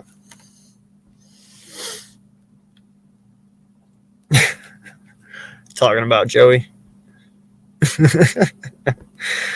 Shakes don't blush. Yeah, it does, man. It does. Very, very good movie. It's long, and sometimes it does get a little tiring to watch, but it's such a good movie. I like it. Yeah, no, I got you, East. Yeah, I mixed Wyatt up with him, but yeah, no, he is a good player. Listen, I'm not putting Thibodeau's down. You know, I don't know why he's fallen. Frankly, I don't care, man. Because he's not going to be there for us anyway. You know, I'm only worried about the players who can be there for us when it's our turn to pick. Wherever he goes, best of luck to him. I wish him nothing but the best, man.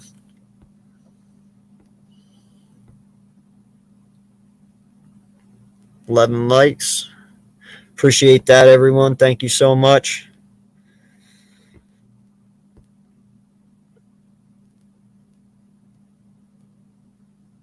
Yeah, my comments are not related to the Eagles there in general. I'm not an Eagles fan at all. Well, I appreciate you being here and supporting us, man, for sure.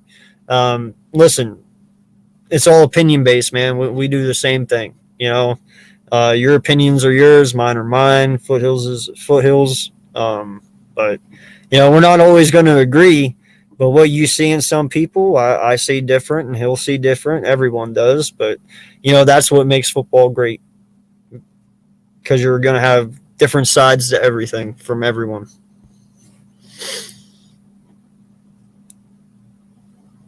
I'm not saying Kyer is a slot CB. I understand that. They will push him in the slot. CBs all do it all over. We'll see, man. That's a very strong statement, I'll say. I don't know. We'll see. I guess it does all depend on who he gets drafted to. But if anything, he should be outside number 2.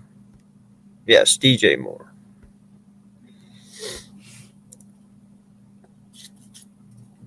Daniel Jones receivers and running backs are always hurt.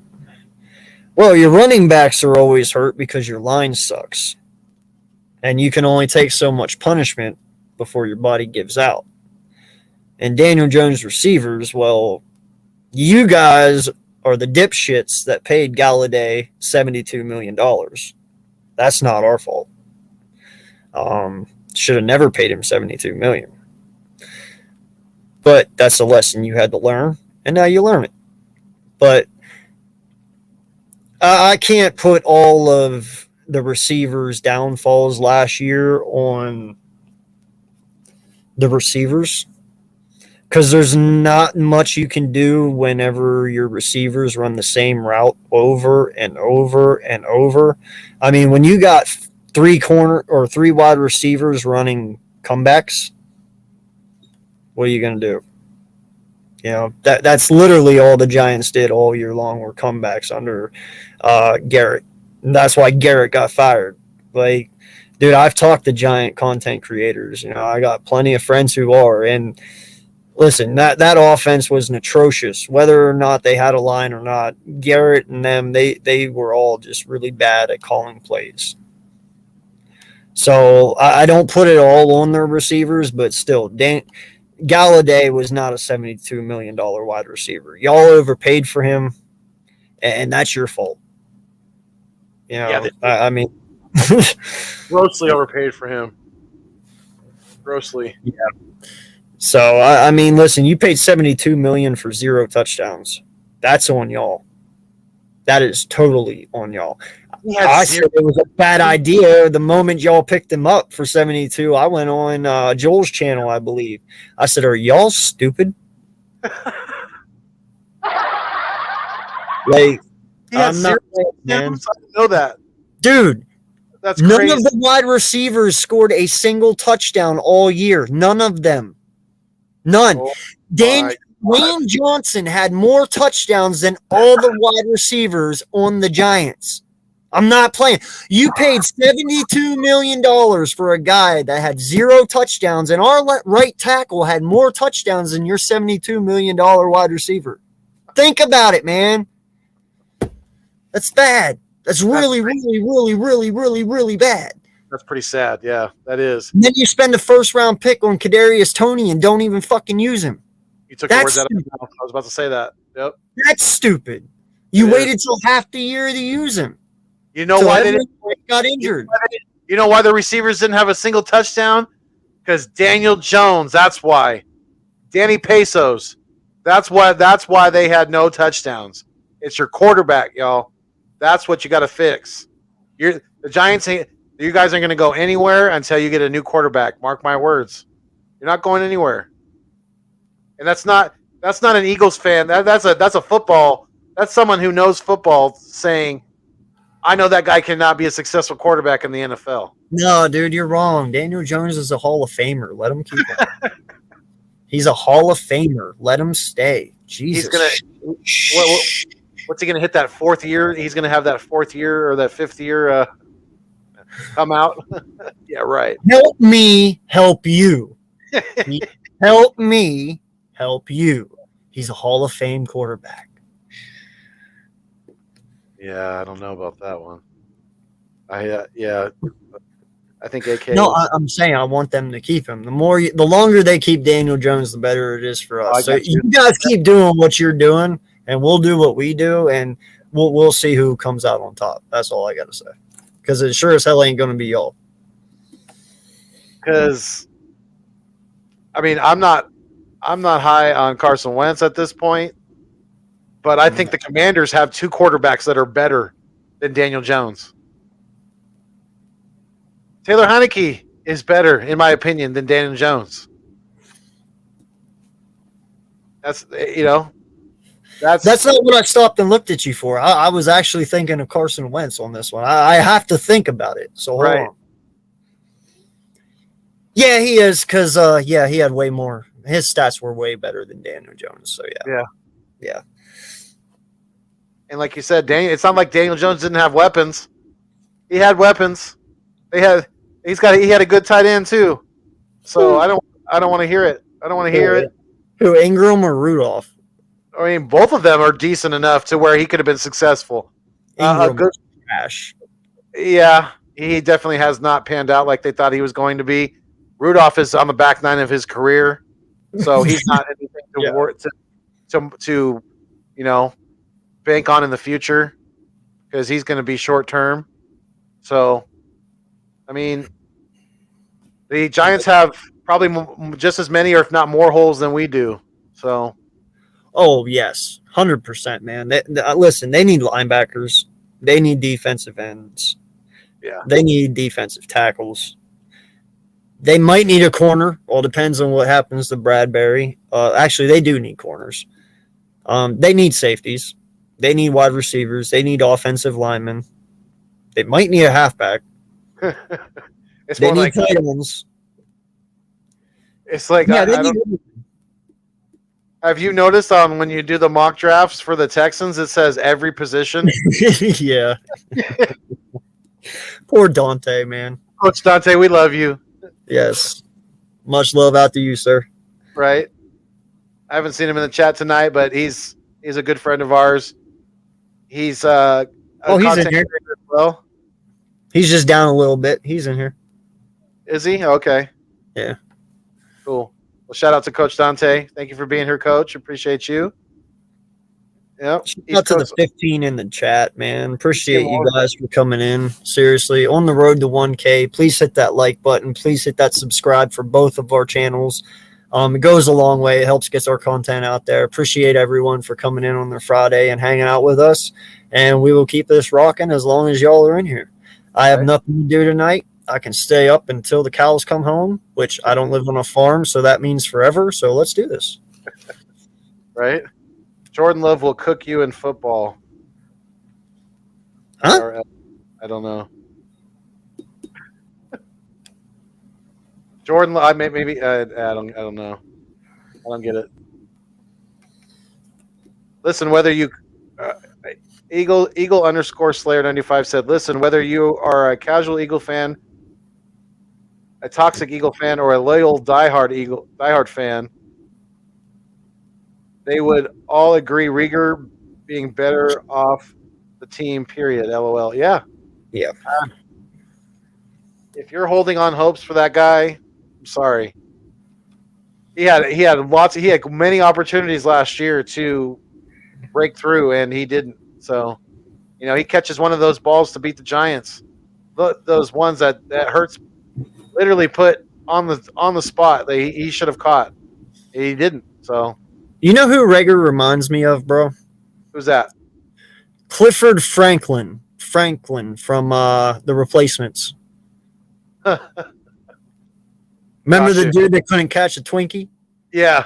The dude that was That's what he reminds me of. Clifford Franklin from The Replacements. Fast as hell, but can't catch worth a damn. Can't catch worth shit. Yeah. Couldn't catch a cold in the middle of winter. Couldn't catch water in the ocean. He's just, it's just bad. Gonna have to get him some of that sticky shit to put on his hands. Right? From Stickum. Oh, yeah. You just jerked off an elephant. Well, okay.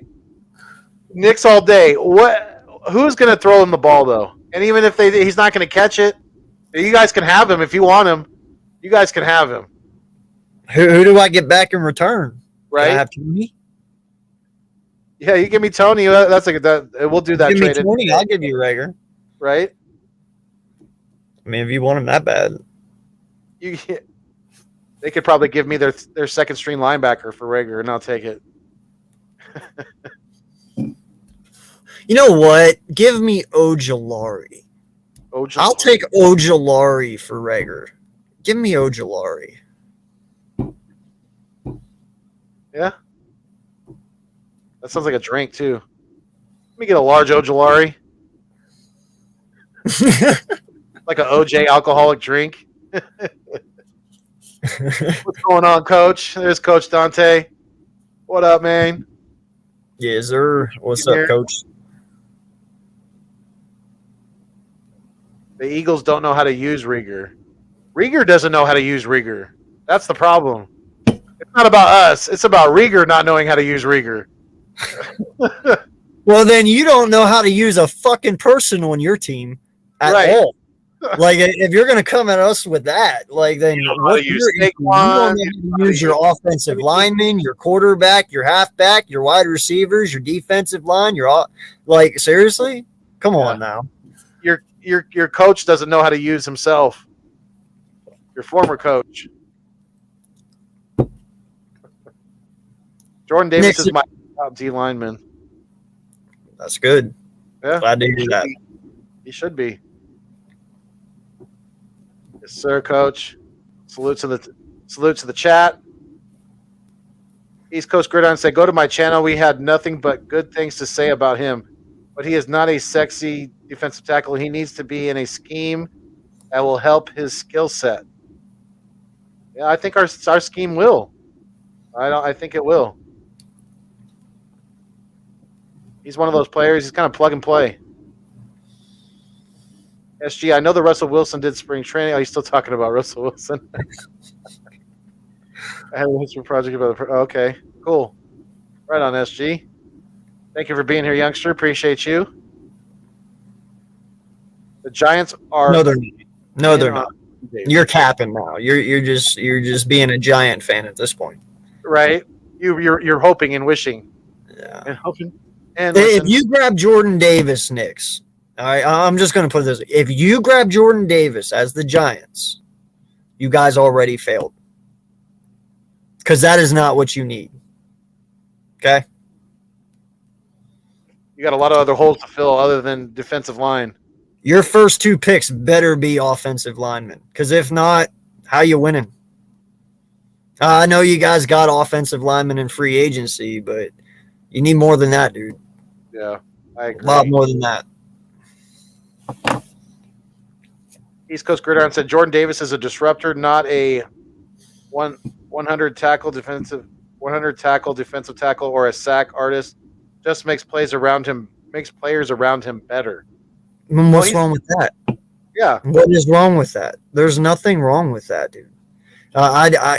He's a disruptor. That's exactly what I said. He's a run game guy. That's what he does. I don't need him to get 100 tackles, and I don't need him to get 8 sacks to 10 sacks. I just need him to stop the damn run. Right. And if he makes Hargraves better, and if he makes Riddick better, and hell, if he can even just get a little bit out of Barnett, it's a fucking win, is it not? Absolutely. I mean, if he can make Barnett look good, then heck, draft him. Yeah, if you could polish that turd, well, hell yeah. Right. You know what I mean? Knicks, you're definitely capping now. The Giants have a better D line than the Eagles. Come on, bruh.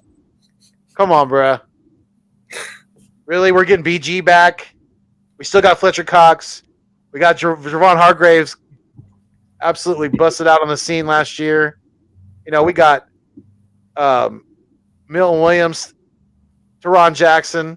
Yeah, we re-signed Derek Barnett. I'm not very excited about that at all, but I do not agree that you guys have a better defensive line. That is horseshit. Maybe back in like 2010. Right. Back when you guys had freaking Michael Strahan and Awesome One, all those guys. Yeah. Not now. Not now, no. That's for sure. Jordan Davis is a special defensive package guy. Vince Wilfork with speed. Nothing more. But that makes him the best in the class. Yeah, I mean, I'll take a Vince Wilfork any day of the week. Absolutely. That guy was an absolute stud. Hall of Famer. You know what? I'm glad he said Vince Wilfork because you know what? I said he reminds me a lot of Warren Sapp. Oh. Now I'm not talking like I'm not putting this kid on Warren Sapp's level. Okay, I'm not. Because Warren Sapp's a god. He is a god among them, right? He's a sack defensive tackle. Yeah, he's a sack specialist. But remember how good he was against the run? Yeah. That's what Jordan Davis is. Like he is the run stopper guy of Warren Sapp without the sacks. That is what he does. Yeah. And he's probably a little bit of a I mean obviously Warren Sapp had a great career. Yeah. Was he a better sack defensive tackle than run stopper? Yes, but he was still a good run stopper as well. And Yes. can Jordan Davis be on that level in regards to stopping the run? Absolutely. Yes. Absolutely he can. Yeah. It's a good comparison. Because a lot of the times Warren Sapp was only known for his sacks. His run stopping ability kind of got put under the radar a little bit. Some people didn't really recognize that as much as they should have. Yeah. No, he outshined with his sacks, dude. Everybody kind of overlooked his run stopping ability, but man, listen, that dude could move you in a second if he really, really wanted to, and that's exactly what Jordan Davis can do. Like, listen, this kid is almost 6'7". He's 350 pounds, damn near. He can move anybody he damn well pleases. You know what I mean? Like, and not just that, but he runs a 4.7, 40. Really? At 340 pounds, 6'6", he runs a 4.7. He is. I don't even think Warren Sapp ran a 4.7. Yeah, I don't think so. And if he, I mean, that's fast. If he was in the fours, it was probably like a 4.9 or a 4.85 or something like that. It was not a 4.7. Yeah, but that's what I'm saying. Nobody his size should be able to move that fast. That's what makes him dangerous. Yeah. East Coast Gridiron said, but disagree about Olave. He does more than take the top off. He can block and is more physical than a lot of wide receivers his size. What tape did you watch? Respectfully, I am a college guy through and through. I got you. Well, I mean, I just think that I understand what you're saying, but is that necessary? I don't know if necessarily he's going to be able to be as successful with the complete route tree in the NFL at his size. I just don't know if he's going to be able to do that. That's my holdback with Olave. I mean, I get it that he's shown some good things in college, but I don't know if he's the right fit for us. And my issue with it is exactly what you said, his size. Right. I am tired of pixie stick wide receivers. I am tired of short guys. Yes. We have Smith. We have Pascal. Now, granted, Pascal is 6'2", but dude, you need a John Ross. You need a Drake Landon. You need a Burke. Somebody who is 6'3", 6'4", Mike Williams-esque, who will go up and just grab that shit and bring it down. I understand Olave is great. He is very physical and he can go up and get it. But he is not 6'4". He is not 6'3". Okay? That's all I'm saying. We need that. We don't need an Olave. We have Smith for that. You want a route technician? That's what Smith is. Now you need your 50-50 guy. And then let Pascal be whatever the hell Pascal is in the slot. Yeah, because more than likely opposing defenses are going to put their cornerback one on Smith. So then whoever you have on the opposite side is going to be able to expose their cornerback too. And you want a 50-50 guy on that side. You want a guy that's got the height, got the size, who you can throw the ball up to when you need to get that yardage on third down. You need to get, or you're in the red zone and you got to have that guy who can go get you those. You can go up and get the ball physically. So, and have the size to do it. It's one thing to be physical, but like AK said, you got to have the size as well. And we need somebody with more size. That's really a good point. We do. We really do. I'm not talking about his route running. I know he's great at route running. I said we have Smith for route running. We just got him last year. He's our route technician. We don't need two route technicians. We need that 50-50 guy. That's why I'm saying Olave is not the pick for us because he's not fucking 6'3". Yeah. He's not tall. Even Quez ran some pretty damn good routes last year. I mean, he was improving as the year was going on. He made some good sideline catches along the tip, toe dragging catches along the sideline, things like that. So, we have guys that can do those things already. We need a big physical receiver. Bro, I can't wait till you get to the bottom. But don't go yet. Don't go yet. But Nick said, "Who the F cares about the Commanders' garbage organization, No, you're right. That's why we stopped talking about it. right? No point. McKissick left and then went back to Washington. He pulled a Frank Gore. Okay, that's what Cool. it was. I thought he was going somewhere else, but I didn't see he actually went back though. Yeah, I thought so too. I thought he was definitely testing the free agency market. I knew that. ECG said the Senior Bowl didn't have any of the good cornerbacks there, and Watson had a lot of drops and a bunch of garbage time stats. His tape is suspect. Drake London is a better version of Watson. It's your opinion, bro. Yep, and we all got him. You know, we respect and we welcome all opinions on our channel. So don't feel that you have to hold them back, because this is what makes this thing going. It's what keeps the chat rolling. So we respect you for your opinion, my guy. Stephen Joyce said Pickens. Yeah, Pickens too, for sure. Yes, I actually left him out. I forgot about that. Sorry. And listen. I'm a huge Penn State fan, Random. You know that. I love Dotson. He's not going to be there come our pick. He'll be off the board like 33, 34, 35, 36, 37, 38-ish. I don't think he's going to last all the way to 51. If he does, I'll be amazed. But yeah, I think he'll be gone before 51 as well. Yeah, he will be good though.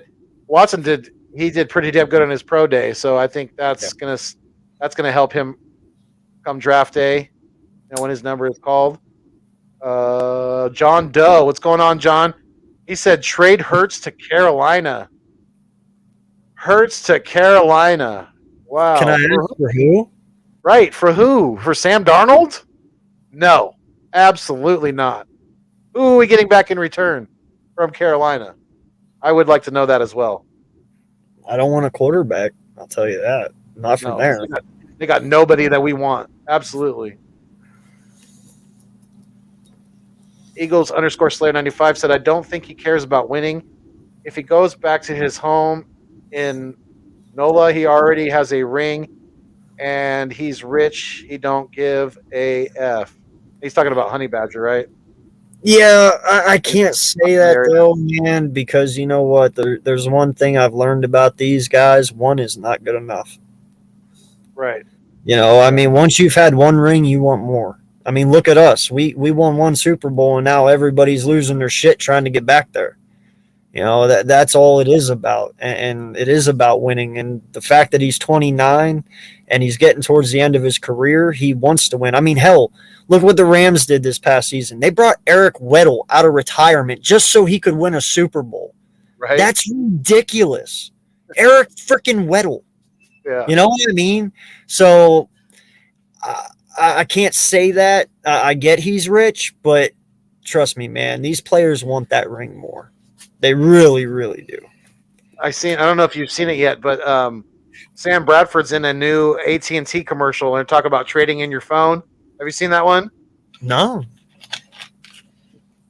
Yeah, he's upstairs now. He's in that new commercial and they're talking about trading in your phone. It was pretty, and he's like, so you could trade in your phone after 12 years, even though you still love your phone very much. You can tell he's talking about the Lions, and he's like, and then at the end of the commercial, he's like, great trade, and he winks. It's pretty good. I got to say something about the Lions, though, man, before we move on here. They didn't do that bad last year. Listen, I know that they lost. I understand that. What I'm saying is they played with a lot of heart.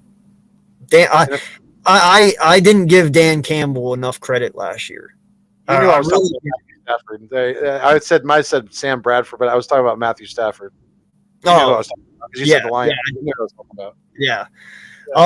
But that's the thing, though, man. Like, I heard Dan Campbell and the biting the kneecaps thing, and we all laughed about it and made fun of him. But dude, those players played for him. You know what I mean? Like they really did. And there was a couple games there that they were in a few games until they completely lost it. But Right. with the limited amount of talent that they had on that team last year, dude, I got to give it to them a little bit, and they're only going to get better. So, but they got a long way to go. Long way. They do. They need a quarterback. They're not going to get there with Goff. No. He's not going to get it done. But, yeah, I mean, I like some of the things I saw from them as well. They definitely played hard for him. Yeah. And, yeah, I think he did pretty damn good for like you said, for the limited resources that they had. I think he did all right. So Johns he said Hurts to Carolina for McCaffrey. And that now that's a little something to think about right there. No, it's not. Are you serious? And what, you're just trading away for another Hurt or another Sanders at that point? I mean, the guy's been injured the last 2 years, has he not? He's not in Carolina at this point. I mean, hell, he was out damn near the whole year the year before, and he was out almost all this year past year. So what, you're going to trade away Hurts for another Miles Sanders? I don't think so. Yeah. I'm okay with that. I think I've said it before, and I'm going to stick to it. I think a lot of McCaffrey's success had to do with Cam Newton. And I know he's been hurt the last couple years since Cam's been gone, but when he has been there, the success hasn't been nearly as good. So, I think he definitely benefited from having a mobile quarterback that could also beat you from the pocket when he had Cam Newton as his quarterback. And I don't know if he's going to be able to reach that level of success without him. He may have to go. He may be successful if he goes somewhere else. I don't think he's going to have much success in Carolina, just for the mere fact is that they're kind of rebuilding now. Their prospects aren't looking very great for this next season, and they still don't really have a quarterback. We all know how important that is in the NFL. Yeah. Carolina should trade for Hurts. John Doe, are you a Carolina fan? Or is that why your name's John Doe? Because we don't know. Is that Big Play Slay? I think that might be Big Play Slay. It's past your time, youngster. It's past your bedtime. Nah, it might possibly be Logan, because Logan, he has like 20 different accounts. Maybe it is Logan. Well, Eagles _Slayer 95 said Bruce Willis being sick is a bummer. Great guy. Yes, it is. Yeah. No more Bruce Willis movies, man. That's depressing. It is. And yeah, I hope he's able to be as comfortable as possible for the rest of his life. Obviously money's not going to be an issue. He doesn't have to worry about that. I've heard he's got lots of support from his family, from his daughters, from his wife, even from his ex-wife, Demi Moore. I mean, she's even been. They have a daughter together, so they're still part of each other's lives. And yeah, I wish the best for him, man, because he's one of my favorite actors. He really is. I couldn't even tell you how many times I've watched Die Hard, all of them, all the way through. The last one was a little rough, but they've been great. He's a great guy, great actor. Yeah. Giants could have had Mahomes, bro. Yeah, coulda, shoulda, woulda, but didn't. We could have had Mahomes, couldn't we have? Should I think half the league, more than half the league, had Mahomes. All of us could have had Brady 6 fucking times. Right? Oh shit. Yeah, seriously though. And if we keep doing this, we'll be here all damn night. Right? Thank God their front office is shit for brains. Not anymore, though, man. I must say the Giants have done a good job. Oh, yeah. I have been cussing a lot tonight, haven't I? Yeah. That is what it is, man. Right? Sometimes it happens, sometimes it don't. Right? Sometimes you feel like a nut, sometimes you don't. Pause. That's big time. ECG said, I'm not a Giants fan either. Daniel Jones statistically is not the problem. It's It's out there. I look at the splits, and he's not terrible. Not Okay. terrible. But he didn't throw a touchdown pass to one wide receiver all of last year. Well, I mean, in all honesty, though, he didn't play half the year. But True. I still look back at, his second year. He went from throwing, I want to say he threw like 21 or 24 touchdowns his rookie year. And in his second year, he dropped all the way to 12. Like, Yeah. That's a big drop off. I'm not saying Daniel Jones is the full problem either, but he's not helping any. Definitely not. I mean, I get what you're saying, man. Like, listen, if there's anybody who is in the stats, in the statistics, I'm right there with you. But sometimes you got to look at the eye test too, man. Stats don't say everything all the time. Trust me, I know. I try to use the stat thing all the freaking time on a lot of people, and they're like, well, yeah, it's an argument. Some people look at stats, some people just use the eyes. I use both, and yeah, I'm not going into it. Doesn't even matter. All right. I get it. John Doe said he keeps going on about, or is he talking about? I have no idea. Murphy? I don't know either. What's going on, Bobby Murphy? So, Bobby, BLSG with some sarcasm here. Daniel Jones is the greatest quarterback of all time. in his dreams. Right.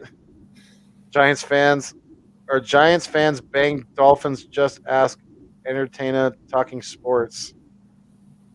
I think there's a misspell there. I'm not going to try to decipher it. East Coast Gridiron. Evan Ingram never played. Darius Slayton hurt. Saquon hurt. Sterling Shepard hurt. Who did he have with that terrible line? Galladay sucked and was injured. Tony was the only bright spot. Well, you definitely overpaid for Galladay. We already talked about that. That grossly overpaid for him. I don't know what to tell you. When your quarterback's hurt, a lot of your offensive weapons are hurt. I get that, but you got to be able to fight through some of that at times as well. Yeah, I mean, if we use that excuse all the way back to 2019, whenever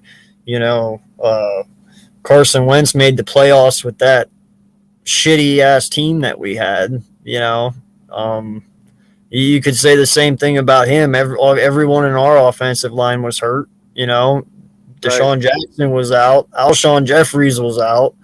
He was playing with practice squad wide receivers and stuff. He made it. And then, see, bad on you, East, for making me talk good about Carson Wentz. Look what you did now.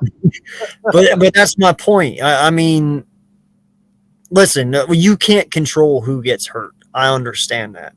Right. But you know what? Saquon's been hurt because their offensive line sucks. And you can only get hit so many times before your body's like, I don't want to get hit anymore. Yeah. Evan Ingram never played. Well, he sucks anyway. So mark that one off. Darius Slayton, he's always hurt as well. I get that. But you know what? Eagles have had just as many amount of injuries as the Giants have had. And somehow, some way, we always figured it out. Why can't they?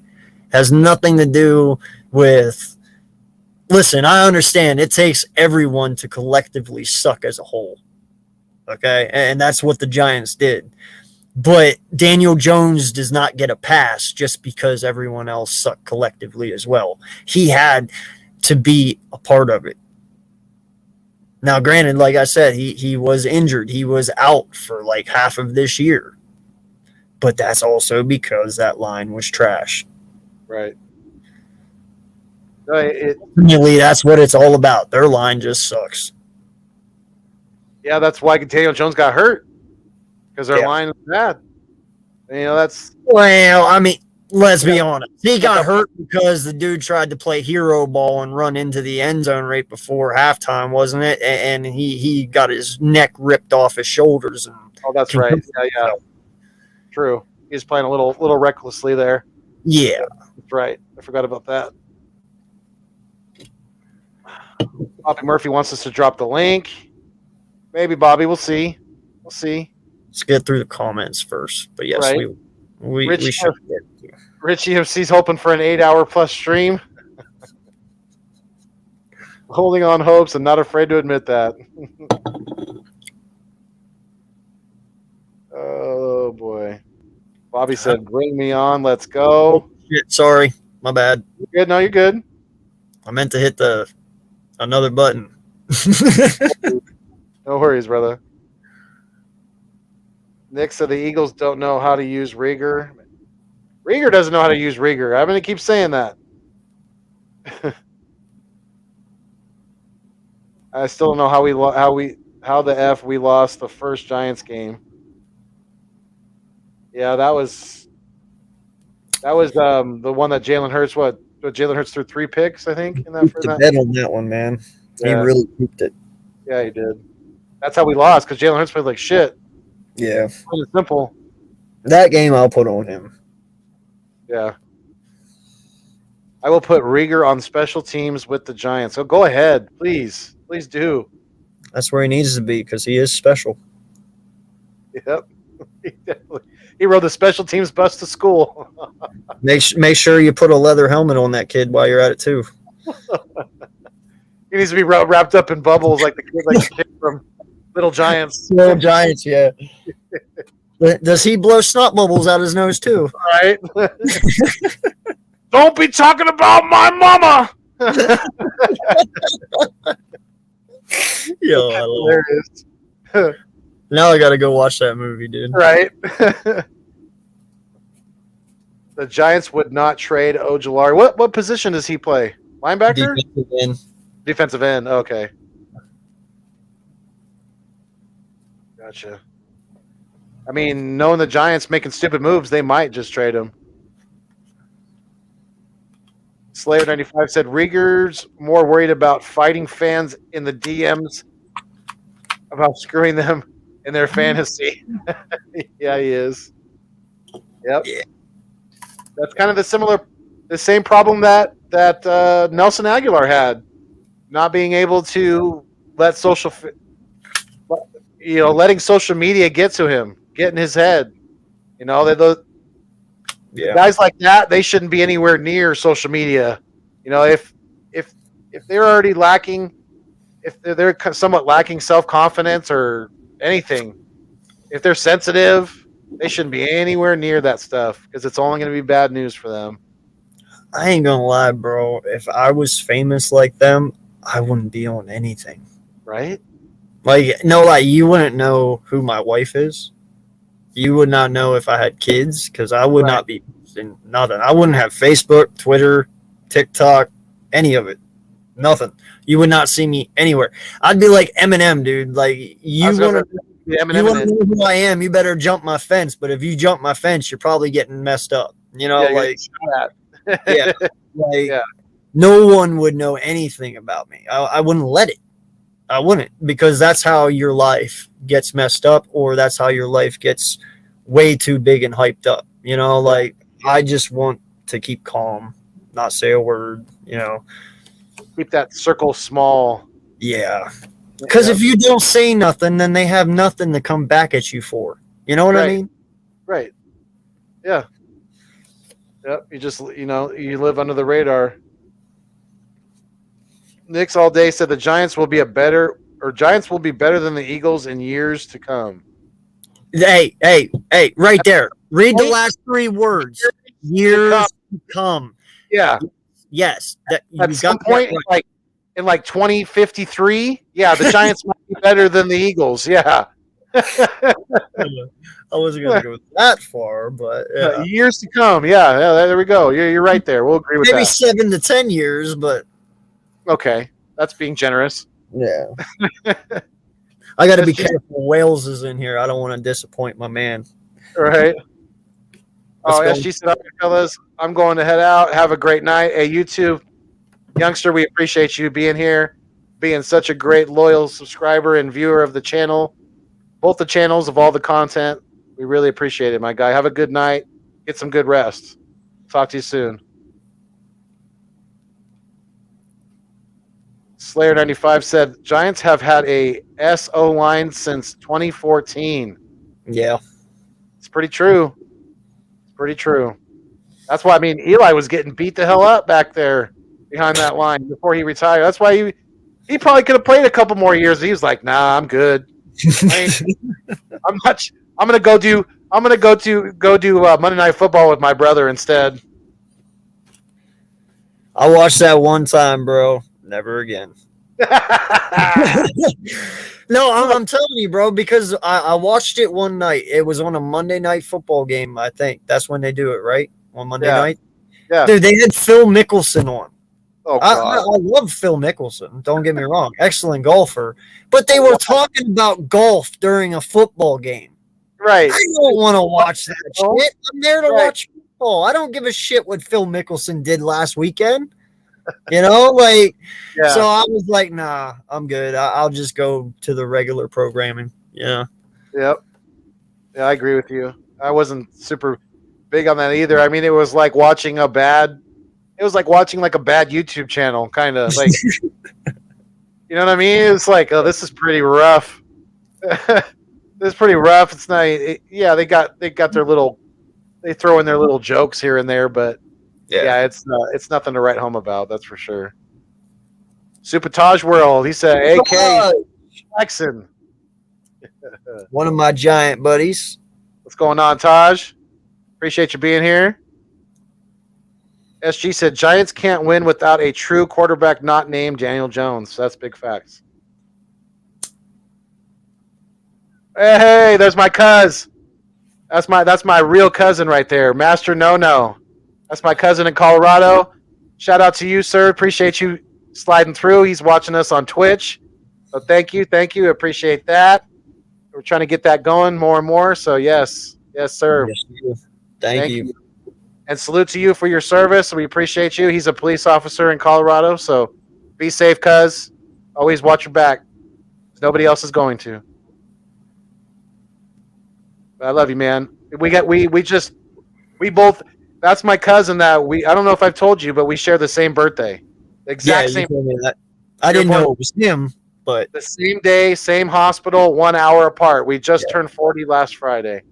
So happy belated to my cuz as well. Yes, sir. Happy belated birthday, bud. Yep. Bobby Murphy, bring me on. Don't be bitches, LOL. Damn, Bobby.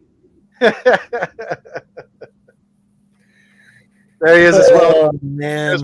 There's my cousin as well. He said, "How about them Niners, cuz? Hey, what are you guys doing with Debo? If you guys want to let Debo go, you can sure send him our way. We will take him off of your hands, no problem. We can make a sweet deal." I think it's time. So, AK, do you think that do you think Jimmy G's going to start for them again this year, the Niners? No. Do you think they're going to pass it to Trey Lance? Yeah, I do. I don't know why, but I do. So do you think Jimmy gets traded, or you think he's still on the Niners this year? I think Jimmy goes to Miami. To the Dolphins. Okay. Battles it out with Tua in training camp. Maybe maybe Jimmy G gets moved on draft night. You never know. Maybe the Niners and Dolphins work a deal, or the Niners and somebody. Possible. Cool. Being how thin the quarterback market is with this draft, I wouldn't be surprised. I wouldn't be surprised at all. But man, the 49ers they actually got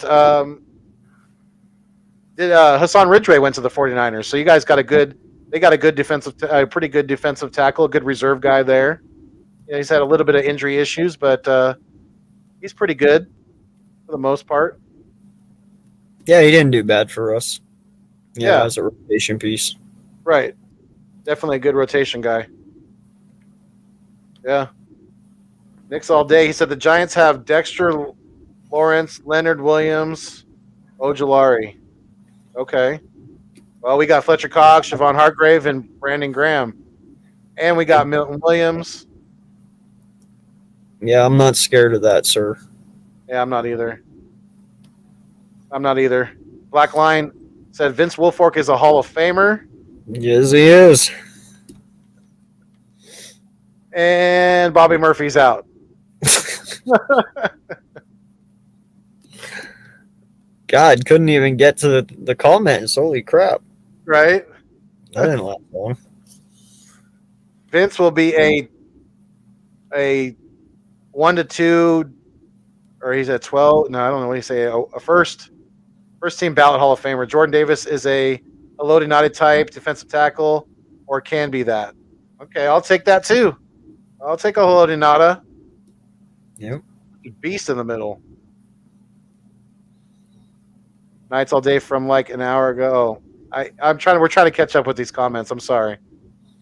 One hand Bray, what's going on? He said, I know I didn't talk, but I was watching, but it's 12:02, so I'm going to head out. All right. Appreciate you. Sorry I'm behind on the comments, guys.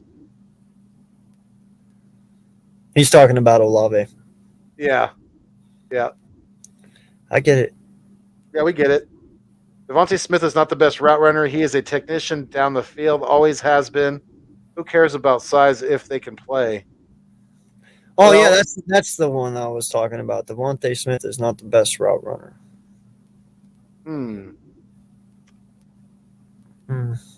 He's a pretty damn good route runner. We'll see, buddy. Yeah, definitely we'll see. Because as far as I know, everyone said he was the best route runner coming out in his class last year, right? Yeah. So, I mean,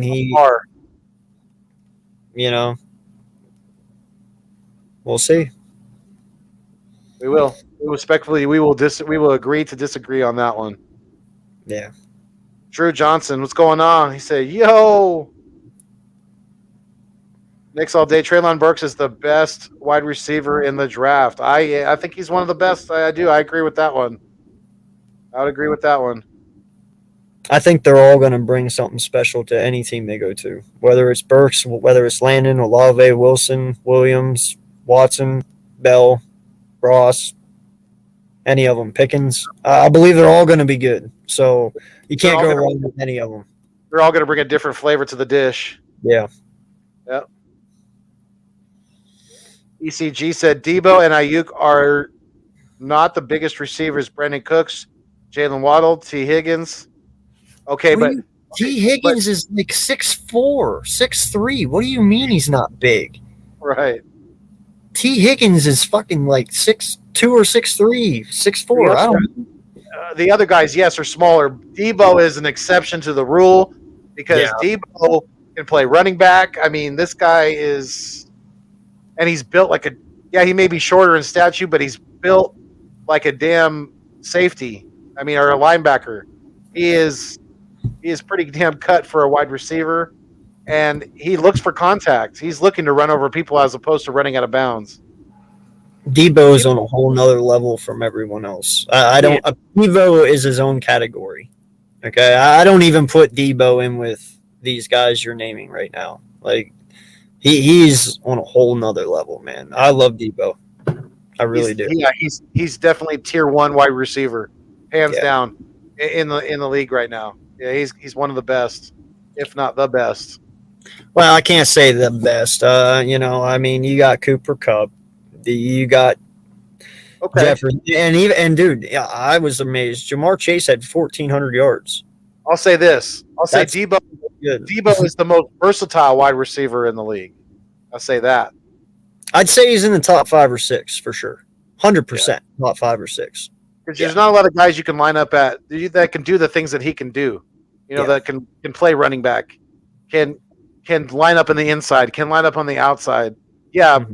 Cooper Kupp is a great receiver. I'll give you that. He does, but he can't. I mean, you can't line him up at running back. So the more things you can get out of guys, the higher they're going to be on the list. Mm-hmm. Sure. Oh, stop it, Nix. Stop it. Stop it. That's what you get for that one. Yeah. I'd trade Hurts for Jeremy Chin in a second. Who's Jeremy Chin? Jeremy Chin's the safety of the Panthers. Oh, Really good safety. He's Okay. actually really good, but I can't do that yeah. I can't either. because that means you're gonna have to go in with like Gardner Minshew as your starting quarterback, and go and get like or get Jimmy G or somebody like that. who they were talking about. What was it? Who was the guy they just brought in? Matt Corral. Matt Corral. Yeah, that, if you did that, that would mean Matt Corral's getting drafted, and yeah, Right. no, Not down with that. no, Drew Johnson said, "Yeah, Detroit Lions were playing hard. Remember, some of us were worried playing them. Yeah, absolutely, because they were one of those kind of, those teams that were like AK said, they were hanging around with some of the upper echelon talent in the NFL. They just couldn't really play a full 60 minutes yeah, and get it done. They would hang around for a half, maybe somewhere like that, maybe a little Who more. did they upset though? They upset somebody. It was really, really good. Was it the Pats? Or I'm trying to remember. It was somebody on that caliber. It was a really good team they upset. And I was mind blown. I was like, how'd they do that? Right? I forget. It was like week 8 or 9 or something like that. They did it. They tied. I remember they tied the Steelers, which, I mean, no offense to Ange, but it wasn't super impressive. I bet she was. Let's see here. Who did they beat last year? That was really good. They did had beat 2 wins, and it was their second win. Vikings. The Vikings, yes. Was it the Vikings? Oh, I'm looking. I think Random said Vikings. He thinks. Let me look real quick.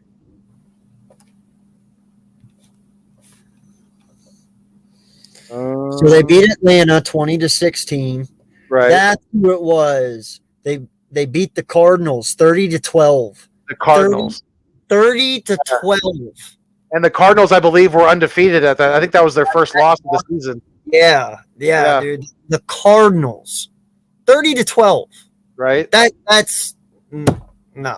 Yeah. No. There's another reason why we don't want Kyler Murray right there. He lost to the Lions. 30-12. I don't think he played that game, honestly. Oh, well, even so. I'll have to look now. The Cardinals are still trash. Oh, shit. He did play that game. Yeah, I thought he did because that was earlier in the season. Yeah, he was 23 for 41, 257, 1 touchdown, 1 interception. Now, Colt McCoy did play in that game, 6 for 9 for 56 yards. Okay, But so yeah, he was the whole game. Yeah, but Kyler Murray did play. He threw 41 times, and they still lost 30-12. So, yeah, it says it right there. Yeah, Random. They beat the Cardinals 30-12, man. Wow. Huh. Yeah. East Coast Gridiron said, "I'm out, guys. I know some of this is my opinion, but you can go back a lot of what I'm saying off of statistics. Like I said, I love this stuff, but I don't speak in general terms. I watch the film." All right. Respect to you. Keep up the good work. Keep up the good work and keep bringing us the comments to talk about. We appreciate it. Yes, sir. You have a good night. We appreciate you being here. Thank you, ECG. Geo from the 215, our 1/4 of the East Meets West podcast, our co-host, our brother in arms. What's going on, Geo? Yes, sir. What's good? Yeah, what's good, Geo? Hope you're having a good night, brother. Wales to New Jersey. What's going on? He said, AK. Wales, what's good, my guy? Appreciate you stopping through. Yes, sir. Yes, sir. Always appreciative of all you guys. Marcus, Big Mob 248. I just want to know what the F the Eagles going to do with the cornerbacks and free safety we need to hit on the draft. Yeah, we've been saying it. We got lots of holes on the defensive side, especially on the back end now. McLeod's gone. Steven Nelson's gone. So, yeah, we definitely have some holes to plug for sure. Your corner will be taken in the first. I'm almost 80% sure of that. Okay. And then your safety will probably be in the third round. If we don't get Tyrod Matthew. Yes. Yeah. I think so too. I mean, in all honesty, I'd probably still get a safety in like the third or fourth round, even if we got Matthew for Harris's replacement next year. Yeah. But, because you got, we have Wallace, and we have Epps. Epps, Wallace, and then there's one more. Safety? Shashir can play safety. Yeah. And I'm sure if he was on the active roster and we needed him in a pinch, I'm sure Jacoby Stevens could fill in too. Yep. If he had to. Yeah. But I don't even know what his status is going to be going forward. Being that he's a linebacker, I don't know. He may be on the practice squad again this year. We'll see. Yeah. Random Anton, Carson Wentz's stat line. I don't give a shit. How about that? You mean for this past year? He had 3,900 yards, 27 touchdowns, and 7 interceptions. Or wait. Did he have that many touchdowns? Yeah, he had 27 touchdowns, 10 interceptions, because he had one more than Jalen Hurts. Jalen Hurts had 9, Carson Wentz had 10. Okay. So he was 27 and 10 for 3,900 yards. Don't ask me how I know that. How do you know that? I don't know. Yeah, you said 35, 63 in yards, 27 touchdowns, 7 interceptions, and 20. Oh, it was 7. Okay. Yeah. That was right. Yep. That's what I show here on his stats. Yeah. I guess he improved in this interception department, but that's easy to do when you have a running back like Jonathan Taylor. I mean, when they're handing the ball off a lot more, that reduces your chances of throwing interceptions. So. Yeah, no, listen, man, in all honesty, Carson Wentz did not play that bad this past year to warrant a trade. And when they traded him, instantly I was like, well, that has something to do with not playing. Right. You know what I mean? Because he did not do bad. Granted, I understand his passer rating against who was their second to last game. I believe he threw like a 6% completion percentage. Oh my gosh! And then the last game against Jacksonville, he totally just sucked the bed. I mean, he just was terrible. But even still, I don't believe those last 2 games would have warranted anyone else to be traded. You know what I mean? But yeah, no, I do. Yeah, I think he was. He was lucky that the football team or the Commanders were in kind of a desperate need for a quarterback, for an improvement at the quarterback position, or else he really wouldn't have had he probably would have had to accept a backup position at that point. After that, if he wanted to keep still going to have to accept one, honestly. He might, because there's a good chance Heineke could beat him out for that position. So I'm saying he does, man. I'm saying he does, and this is why. I get it. You look at Taylor Heineke and you look at Carson Wentz, sure.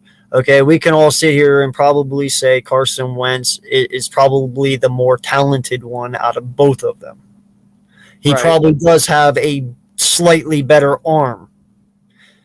But when it comes to the players in that locker room believing, when it comes to the chemistry, when it comes to selflessness, Heineke beats him everywhere. Right. Like that offensive line wants to play for Heineke. These wide receivers do. I mean, when you have McLaren coming out and saying, I want to be traded because you went and got Carson Wentz, Right. that says something. Yeah. I'm pretty positive Your number one receiver is saying that. that Yeah. Washington is not going to do that, because that would literally put Washington back a couple years if you got rid of McLaren. You know what I Yeah. mean? Oh, yeah. That's not going to happen. So He's their best I weapon. don't know, man. He's their best offensive weapon. Yeah. I don't see if Heineke comes out here and gives him a true run for his money, and they're close. I don't see how Heineke doesn't win, because this team does not want to play for Carson. They want to play for Taylor. Yeah, and I think I think Ron Rivera would. I think he'll lean to the he'll lean towards the safer bet, and I think the safer bet would be Taylor Heineke. Yes. I just do, because he's going to protect the football more. He's going to make smarter decisions as opposed to trying to play hero ball a lot of the times like Carson does. Yeah. So, yeah, I wouldn't be surprised at all if it's Heineke's team. Not at all. Just play Carson when we play him. Right? All I ask. 2 games. Let us get 8 sacks, and we'll be on our way. Slayer95 said, if you look at a picture of Rieger and Aguilar, they're the same picture. Yeah, They really are. kind of true. But I mean, just remember though, without Nelson Aguilar's contributions in that second half of Super Bowl 52, we don't win that game. Because yes, Alshon Jeffrey had a great first half, but he disappeared in the second half. Nelson Aguilar made some big catches down the stretch in the Super Bowl. I got to give him that. He did more than Rager ever did, I'll tell you that. Absolutely, without a doubt. Hands down. Hands down. Random said, will you put Rieger on special teams so he can run backwards or so he can let ball drop inside the 20? Which one? Because that's all he does. Random, you just want another rant video like last year, don't you? Right? Because that's what's going to happen if that happens. Yeah. Dude, I got so tired of seeing that. Like, let's not talk about it. Right? Don't make me pull up the clip. Yeah, Yeah, I won't do it. Wales, what's going on? He said, watch out for the Giants. Anything can happen with a new regime. Okay. I get it. All right. No, I get it. No, listen, they got Mark and Wink. They got Wink. You know, he's a good defensive coordinator. They got Dayball. Their GM is really good, but Yeah. I don't know, man. We'll see. Yeah, we'll see. It's going to be an interesting season it's just going to be fun to watch all these new players in there with their new teams. You know, Russell Wilson, Devontae Adams, the list goes on and on of all these guys, Tyreek Hill, that are on new teams. It's just going to be fun to see them. It's going to be interesting for fantasy football, see how it all works out and shakes out with that as well. So, yeah, I mean, it's going to be fun. It's going to be an interesting year for sure. Drew Johnson said, I am not famous, and only thing I have is Facebook and mostly family. That's awesome. I got rid of my Facebook 10 years ago, and I've never looked back. Yep. I do have a Facebook, though, but it's only for this channel, you know. Yeah. Other than that, I don't mess with it. Facts. Giants have a whole new regime. You guys have. Hey, I respect that you guys support your team thoroughly with a whole heart. That's good. You should. True fans, that's what they do, no matter what. Yep. Drew said Rieger needs psych help. He isn't real productive anywhere at this point. It's true. Very true. And I've said that before. I think it's all between the ears with Rieger. It's all between the ears. No, No, it really is, man. And my whole part to where my issue started with Rager was after that first Giant game when he dropped that ball and he said, or both of those balls, and he said Right. that it's That was just the two second. passes. Yeah. Yeah. He's like, it's just two passes. It's nothing to read on. No, that's everything to read on because the two passes you dropped were everything. So yeah, man, I would have had more respect for the man if he came out and said, I fucked up. My bad. It Yep. won't happen again. Yep. That's what I want. I don't want to hear somebody go, oh, it's nothing. Yeah, it is something. It's everything. Right. It's everything. Right. And when he said that, man, I knew he was not the guy.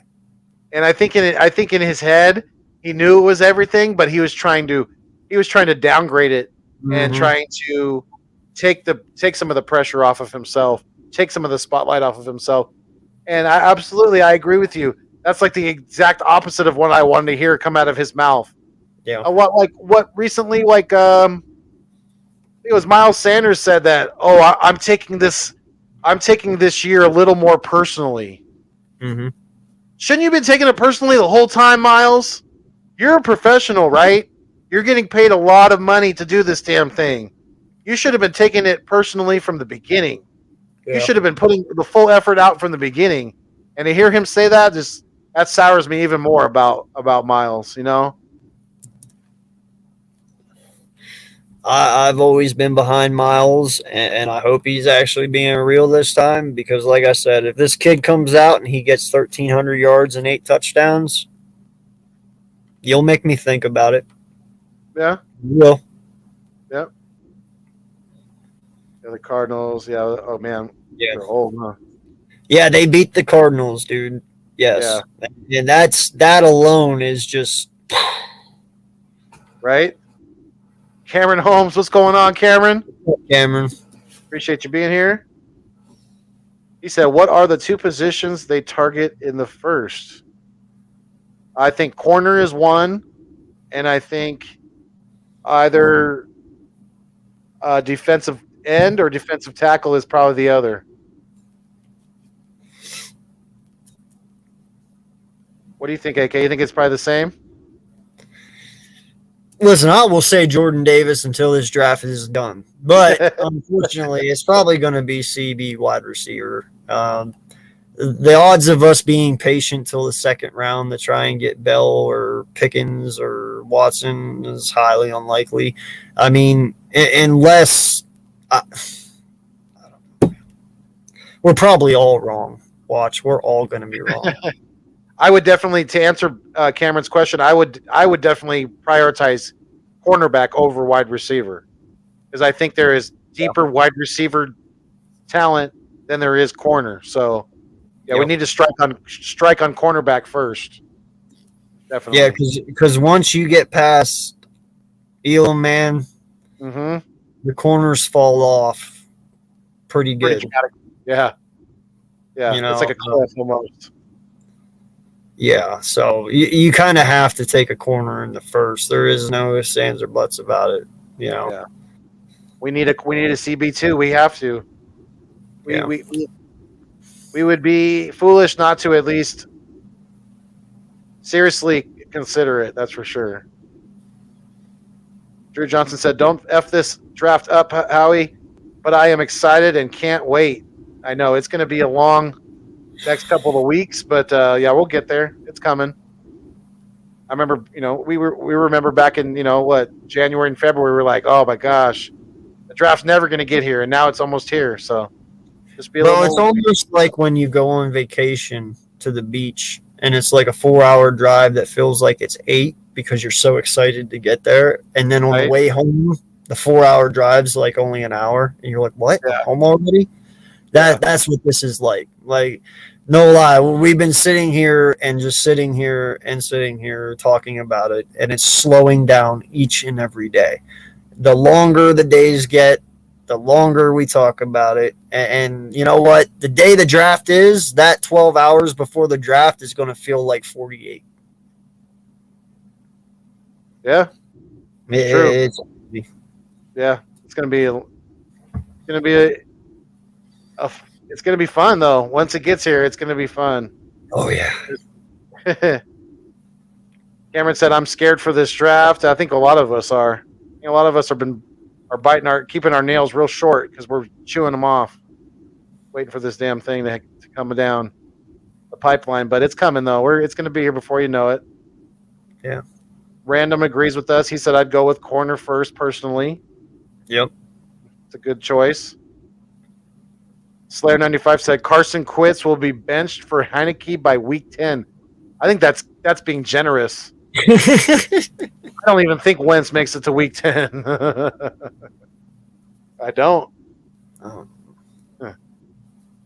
Wales said F Facebook and F Bobby Murphy. Yeah. Actually, you know what? It's called Meta now, right? Yeah. Not Facebook anymore. No, I mean, yeah. I don't Is know it? how. I mean, it still says Facebook on my phone, so I don't know. I don't know how all that works. Yeah. Who cares? Right? Gives an S exactly. Random Anton said, "With this Gannon defense, we need a linebacker to help both dime and cornerbacks." Doesn't. Well, to a point. I mean, listen, I believe they really got Riddick and they really got White, so they didn't have to go linebacker in the first, in all honesty. White is a very underrated linebacker. I mean, he had 144 tackles last year. Now, granted, we could say the same thing about Wilson last year. You know, we brought him over. He had 124, and look what he did. But I believe White actually is going to pan out for us. He's going to be good. I think the Chargers messed up by letting that one walk. But, hey, you know what? It's like I said, another man's trash is another man's potpourri. And maybe he's the guy, you know. Yeah. We'll see. We definitely will. Random also said, linebacker is the glue of the defense, holding both ends together. Okay. I mean, if that's the case, then we've been very short on glue recently. We definitely haven't had the talent in the middle as of late. Random also said, I never want to see Derek Barnett drop into coverage ever again in my life. Yeah, absolutely. Yeah. None of us do. Again, never again. Yeah. Slayer 95 said he made it to week 10 last year. He's talking about Wentz. Yeah, granted, then he goes on to say, granted, he had Jonathan Taylor. Yeah, there you go. Exactly. Yeah. Kind of easy to skate through when you have a running back like that, taking a lot of pressure off of you as a quarterback. So, and let's be honest too, bro. He didn't have a Taylor Heineke behind him. He had an Easton. You know? Right. He didn't have a proven starter behind him. It's a guy that has won football games in the NFL. That's very true. How is that gonna affect Carson Wentz? Is he going to be looking over his shoulder, causing even more of a distraction for himself? Well, and not just that, man, but didn't Washington go on like a 7-game win streak with him last year? I mean, they were almost threatening second place with us. Right. You know, there before the end, before Logan Thomas and all them got hurt, dude, they started going on a run. You know, Taylor Heineke is not a joke. Like, this boy can play. If you actually get him some really good weapons and maybe an owner that isn't such a scumbag, he might actually win some game, you know, and he could possibly even win the East if you do it right. But I don't doubt Taylor Heineke. You know, listen, I hate Washington just as much as everyone else, but I actually like Heineke a little bit more than Kirk Cousins, in all honesty. I do. Yeah. No, I think so too. Kirk Cousins is, I don't know how that guy's made that much money in his career. I still don't understand it. I know some people like Kirk Cousins. I'm not a Kirk Cousins fan at all. Wasn't when he was in Washington. I'm not now when he's in Minnesota. You can't sit there and convince me, man. You can't. I don't care who you are. And this is why. Casey Keenum got them to the championship game. The Right. very next year, you drop Casey Keenum, you pay Kirk Cousins $85 million guaranteed, and they've never even came close ever again. Ever. No. Not even sniffed You're it. telling me you can get to the championship game with Casey Keenum, but you can't do it with Kirk Cousins? Kirk's not that good, bro. He is not that good. Yeah. He really isn't. He's very overrated, in my opinion. Yeah. Very overrated and overpaid. Yep. 100%. Yep. But yeah, I mean, man, it's already wow. We've already been on for almost 3 hours now. Dang, and time has flown by. Is Holy that cow. all? Richie might actually get his wish then. Yeah, I gotta get up fairly early to get to drive down to out to San Francisco to pick up the wife and daughter. So Oh, they get in? yeah, they're coming back tomorrow morning. So they're gonna be getting off the ship between like 9 and 11 in the morning. So I got to get up, and San Francisco is like 2 hours from here, so I got to get up So early. where did they cruise to, if you don't mind me asking? Was it a Bahama cruise? Was it like what?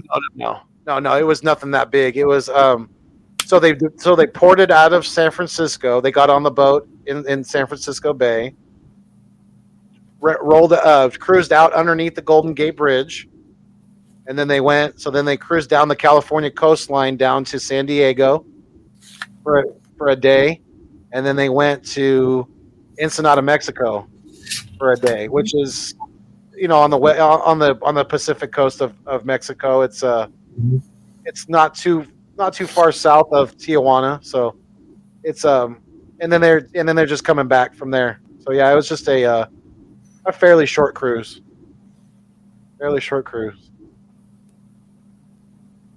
Yeah. Hey, it's just good to relax, though. You know what I mean? I could use it right now. No lie. Relax, get away from the everyday monotony of life. Yeah, absolutely. It's always a good thing to get a little vacation every now and then. Yeah. And from everything that's happened since the beginning of the year. Yep.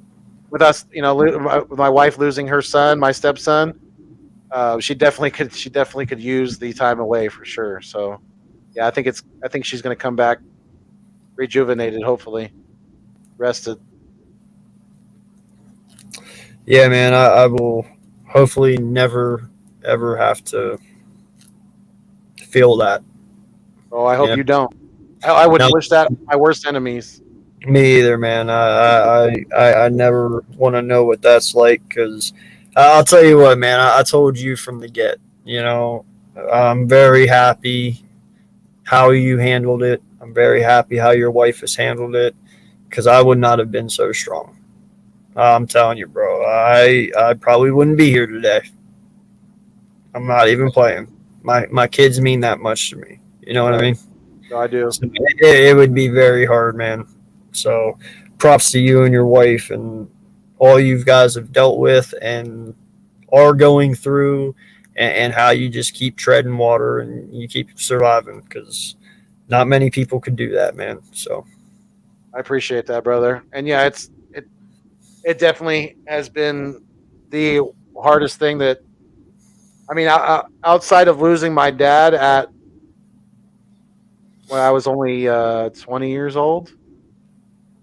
Yeah, 2002. I was only 19 when he passed away. I wasn't even 20 yet.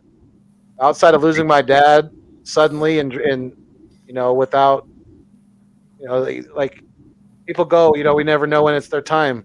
But outside of that, outside of losing my dad who raised me, yeah, this is definitely the hardest thing I've ever had to go through. And like I said, I wouldn't wish it on my worst enemy out there at all. I gotta look something up real fast. Yeah. Random said, "You're right. AK, I forgot about White. Yeah, Kaiser White's going to be a good linebacker for us, guys. Don't sleep on him. Don't sleep on him. That's why I don't think that we're going to take a linebacker in the first round, just for the fact that we got Riddick, we got White, we still have TJ Edwards, we still have Sean Bradley, and you know, who's the other young linebacker we have? I always forget his name. You got TJ Edwards, you have Kaiser White, you got Sean Taylor, and It's the D. The name where it starts with the Davion Taylor. Davion Taylor. Thank you. Sean Bradley and Davion Taylor. Sorry. Yeah. No, you're good. The Davion was the name I was thinking of. I couldn't think of it. But yeah, I mean, we got a good mixture now of veteran and youth on the linebacker position. So, I think we'll probably go defensive end, defensive tackle at 15, and then go corner at 18. That's what I think we're going to do. But, yeah. Wales does not like Bobby Murphy. He said, Bobby Murphy, come see me, bro. You talk all that hard stuff. Come see me, bro. Snap your knee like you little shit talking T-word. Oh, my goodness. Cameron Holmes, what's going on? He said, I'm surprised you all are still on. Hey, we're grinding, bro. I think we're going to wrap it up pretty soon because I got to get up fairly early. But, yeah, I mean, we're approaching the 3-hour mark, and I think we're going to end it there. So, yeah, we got a few more minutes. John Jones, he's capping right now. He's trying to get us to trip out. Carolina Panthers are asking to trade for Jalen Hurts. Then he said, breaking news, Carolina started trading for Jalen Hurts. Yeah, right. John Doe's using all caps for a reason. Yeah, exactly, Random. Exactly. Yep. Trust me, if that was a thing, my YouTube would be blowing up right now. Because Joey Shakes would have made a video about it already. Yeah. 500 would have made a video about it already. It ain't happening. No, it's not. It ain't happening. Jalen Hurts is going to be our quarterback this year, and that's the way it's going to be. So, my guy, AK, you got any closing comments before we get out of here? Or you just want to let them know where they can find you at and all that good stuff? Yeah. It's up already, I guess, isn't it? Yeah, dude, it really doesn't even feel like 3 hours. I feel like I've only sat here like an hour and a half. So that's what makes it awesome, and that is a huge compliment to all you people in the chat. You guys keeping us busy, asking questions. We talk to you. We can talk to each other. That's what makes these streams. The more you guys communicate with us, the better it can be. So yeah, definitely leave comments even after the videos are done. And if you're rewatching this now, later on, not now, because we are live right now. If you rewatch this later on, leave a comment, hit the like button, subscribe to me and my guy Philly Foothills here. I am on the road to 1K, trying to get there as fast as possible. The moment I become monetized, listen, guys, I plan on making this my full-time gig eventually, to where I can be on here 8 hours a day if I want to. So the sooner I get monetized, the more stuff I can do, but I will keep grinding. I will keep putting out content, and I'm going to start videos here very soon. So, keep that in mind as well, and keep a lookout for them. But yeah, appreciate it, each and every one of you. Make sure you hit that like button. Subscribe to me and my guy. God bless. Everyone have a great weekend. Be safe. Fly, Eagles, fly. Definitely. And like I always say, each and every one of you are the absolute food and the water to the channel. Without you, this thing does not continue to survive. So if you're feeling the vibe, please make sure that you like, share, comment, and subscribe to both of our channels. We are on the way to getting monetized. I need the watch hours. He needs the subs. Let's get us there. Share the content. Put it out there throughout all of your social media. We really appreciate it. You're going to help us reach our goals. because like I said, like I always say, we can't do this thing without you guys. I'm going to keep saying it. I know I repeat myself, but we can't. We really, really can't. Otherwise we would just be talking to ourselves. You guys were great tonight. The chat was literally fuego. Absolutely, you guys were great. You kept it lively. You kept it going. And you kept us entertained just as much as we kept you entertained. So thank you for that. And until next time, stay mean, stay green. Thanks for viewing us on your screen. We fly until we die. And most importantly, like I always say, keep it fuego. And we out, y'all.